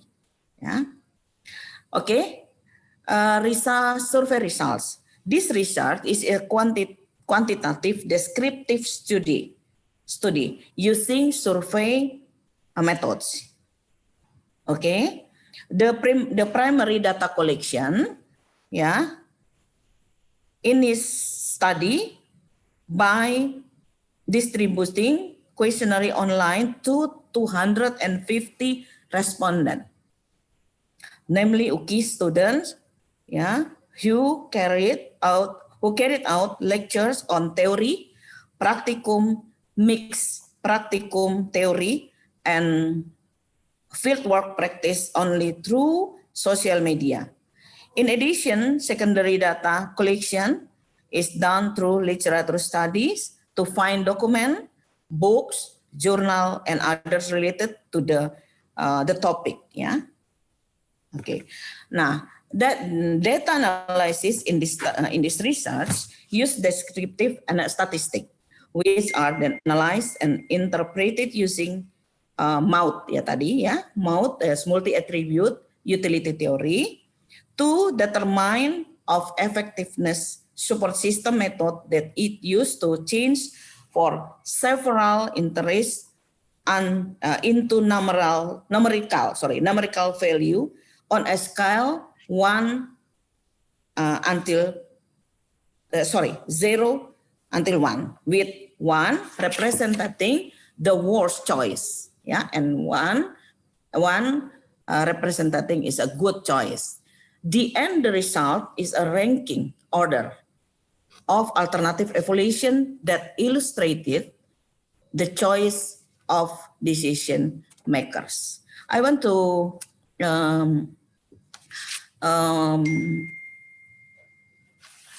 explain to you, yeah, but for calculation with MAUT method, yeah, starting determining alternative and criteria, yeah, this is table 1, yeah, course conducted, yeah, for mata kuliah, yang 4 mata kuliah yang saya ambil, yang saya pilih dari kurikulum, ya, yaitu teori and practicum, internship atau studi lapangan, teori and then practicum.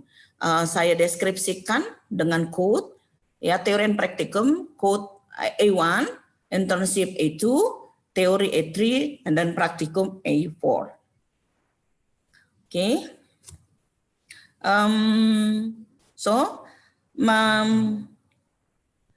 Many university readily respond, yeah, respond to the instruction, yeah. One of them is UKI, ya, with issue UKI cepat untuk mengambil menggunakan pembelajaran jarak jauh sesuai dengan aturan pemerintah atau anjuran pemerintah sejak since March 2020, ya. Ya, sorry. There are 4 alternative, ya. Yang tadi saya katakan ada 4 alternative course in online learning, ya. Oke.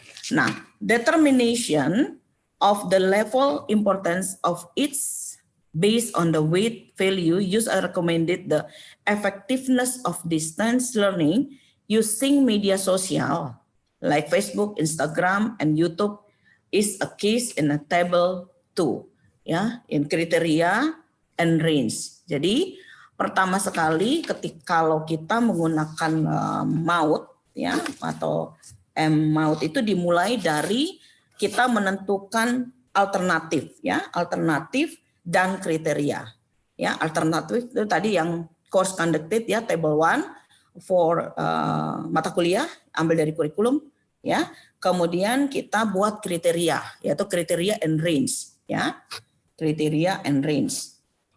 Nah, kriteria and range ini achievement of instructional objective, ya, di code, berikan code itu C1, kemudian attractive learning experience itu mastery learning atau ketuntasan belajar C3, learning outcome C4, interest and motivation C5, and facility and resources C6, ya.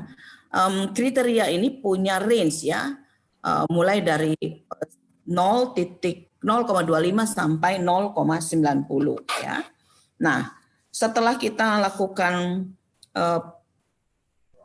klasifikasi atau lakukan alternatif dan kemudian kita buat kriteria dan range, maka kita menyebarkan kuesioner, ya. Nah, didapatlah rating scale atau perception dari student adalah kalau dia very good, dia ada di kalau dia very good, dia ada di 0,25 sampai 0,25 sampai ke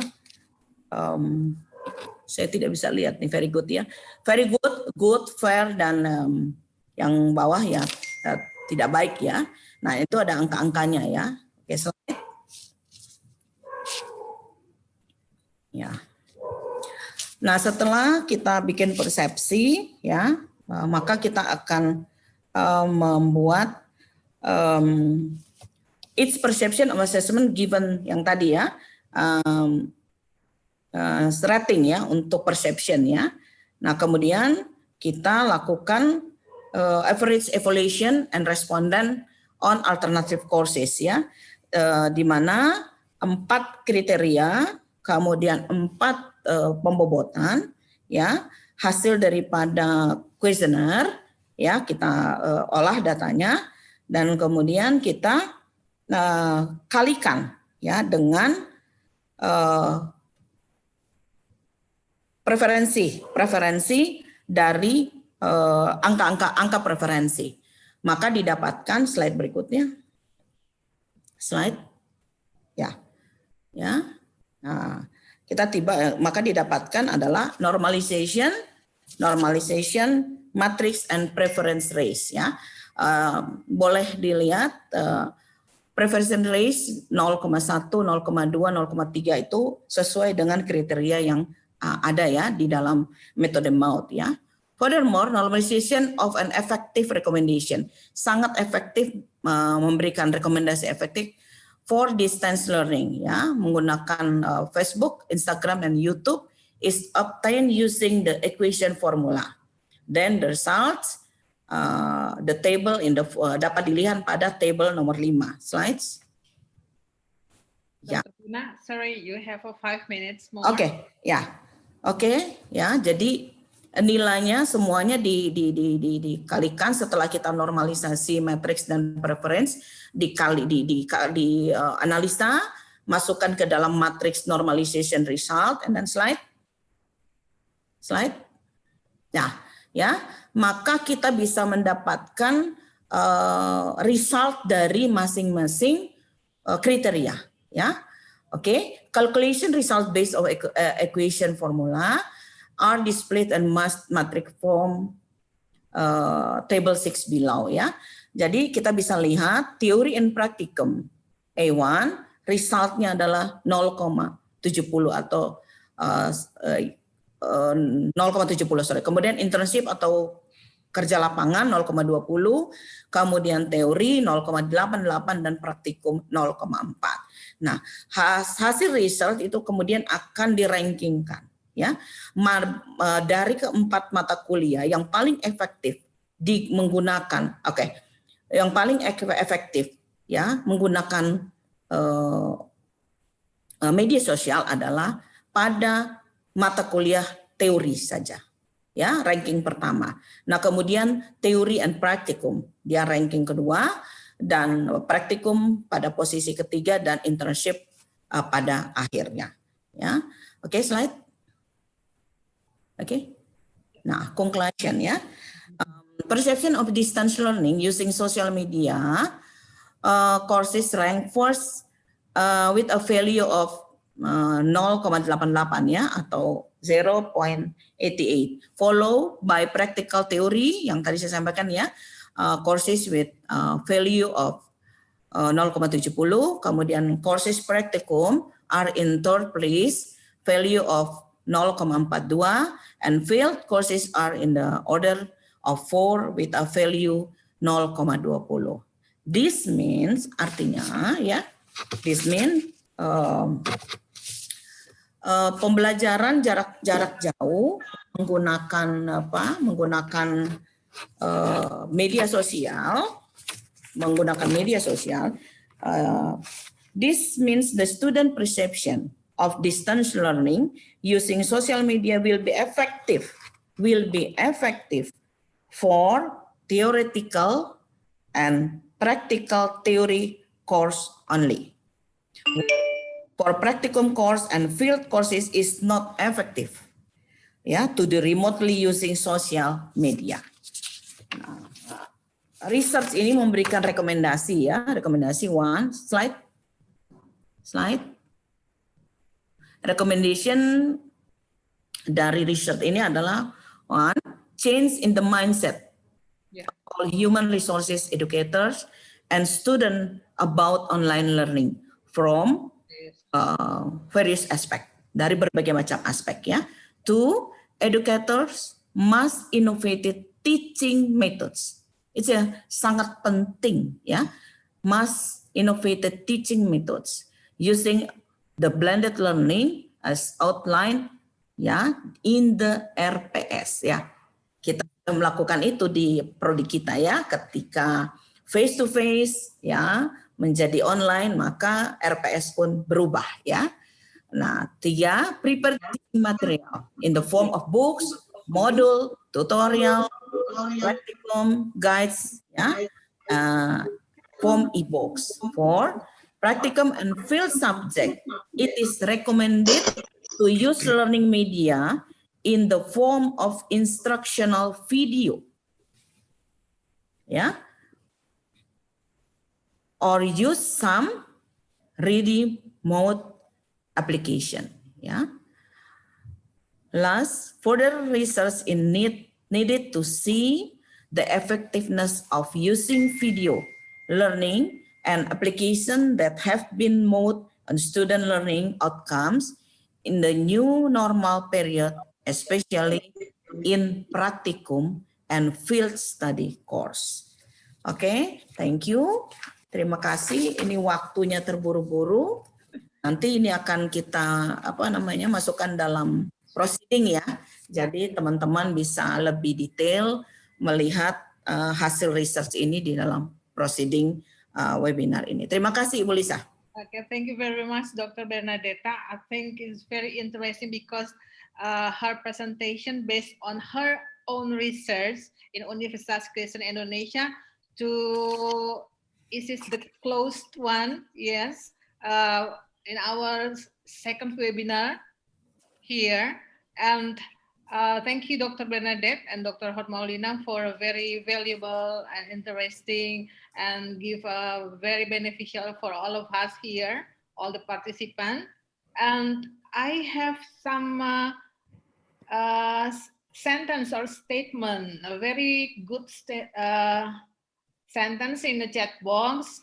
Selamat untuk Ibu Dr. Bernadette, selamat untuk Dr. Hotmaulina, dan banyak sekali ucapan terima kasih yang disampaikan. Many things, appreciations to Dr. Bernadetta, to Pasca Sarjana, to Dr. Bintang also, to Dr. Mesta as well for organizing this international webinar.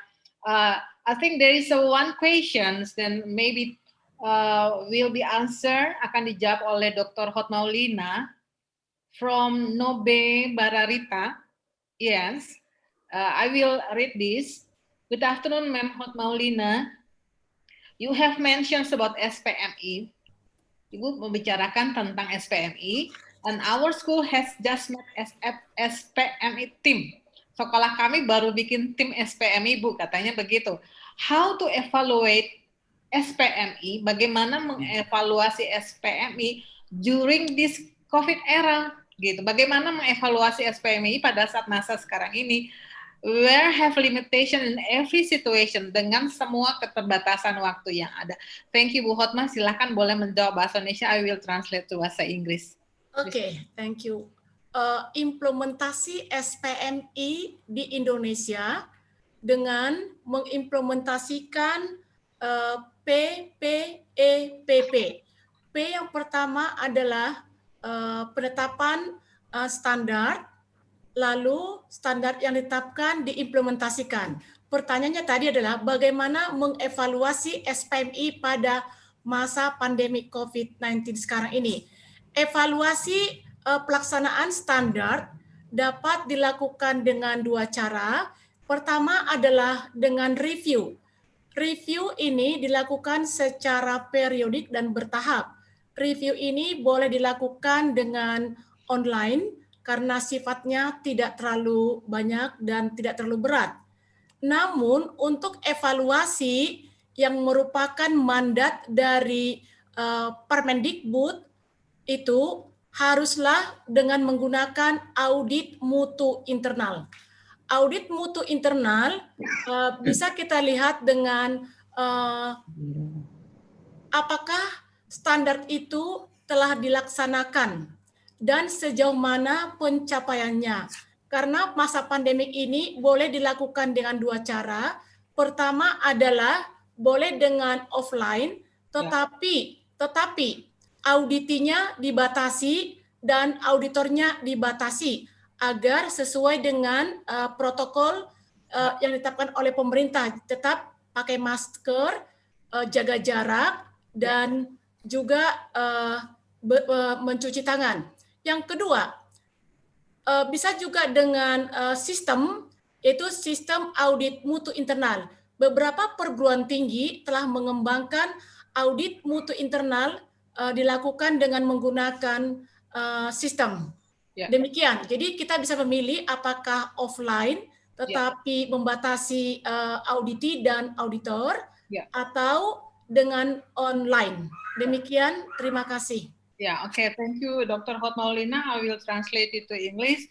So it can be evaluated both ways, online or offline. So the first one, you can make a review periodically, make a timeline like that, put it on the timeline, and you make it online means that virtually, digitally, or offline, but very limited participant because this time of pandemic. So we have to really based on the regulations of Ministry of Health at Indonesia, Policy Indonesia. So we really have to physical distancing and everything like that. But it can be evaluated, ma'am, and two ways. Okay. And also being reviewed and also by audit mutu internal. So, okay, for the participant also, I would like to say that if you have some questions about the quality assurance or SPME, you can come to Universitas Kristen Indonesia, to Badan Penjaminan Mutu. I think Ibu Hotmaulina and team is a very interesting and very helpful to help you, and for the participants from all over city in Indonesia or foreign countries. Universitas Kristen Indonesia is a private university in Indonesia, and we have a very good quality and standard, and Ibu Hotma, Dr. Hotmaulina is a director also to direct us to meet the standard of our quality in based on a standard of the government of Indonesia or our international standard too. Okay, and I think that it's enough for the questions now, and I would like to welcome also, there is some participant just join us in a very tight schedule. I will want to welcome Professor John Piris also from graduate program with us now. And is there any questions for Dr. Bernadetta also? Or I think, oh yes, everybody is very happy and they need the paper of presentations.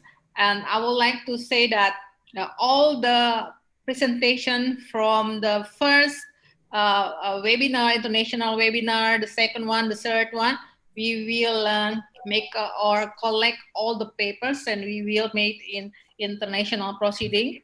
And I hope that at the end of this October, it will be published, and very good for all the participants to read all the articles and give us a good reference for our research in academic or knowledge in general. Okay, I think give a very good applause to everyone here until now. And before we close, I would like thank you from International Office to Director of Graduate Program, Dr. Bintang Simbolon, Dr. Mesta Limbong, Kapro di MPD, to collaborate, a very good collaboration with International Office. I hope in the future we will collaborate also to have another program in the future. So thank you very much again for all the speakers, Dr. Hotma, Dr. Dameria. Thank you. Again, thank you. And Thank you. Dr. Witarsa also, and I will give it back to host, Miss Benedicta, to closing this session. Thank you. Okay, thank you very much for Dr. Lisa Kailola as Director of International Office and Terima kasih semuanya. Terima kasih. Bye. and then also we would like to thank all the honorable Thank speakers you. for Thank this you for session. the all. Thank you. Thank you. Thank you. Okay, I leave. And Okay, see you, Elif. Pauline. Thank you. Bye-bye. So See you thank you again. Thank you. very much. Bye-bye. Don't forget to Bye. follow our social Thank you, media. Lisa. Thanks, Bene. Baik, terima Thanks. kasih. Okay. Okay, Bye bye. everyone. Bye. See you Bye. for the next program. See you on the next one. Bye. Bye. Bye. Bye. Bye. Thank you all. Thank you.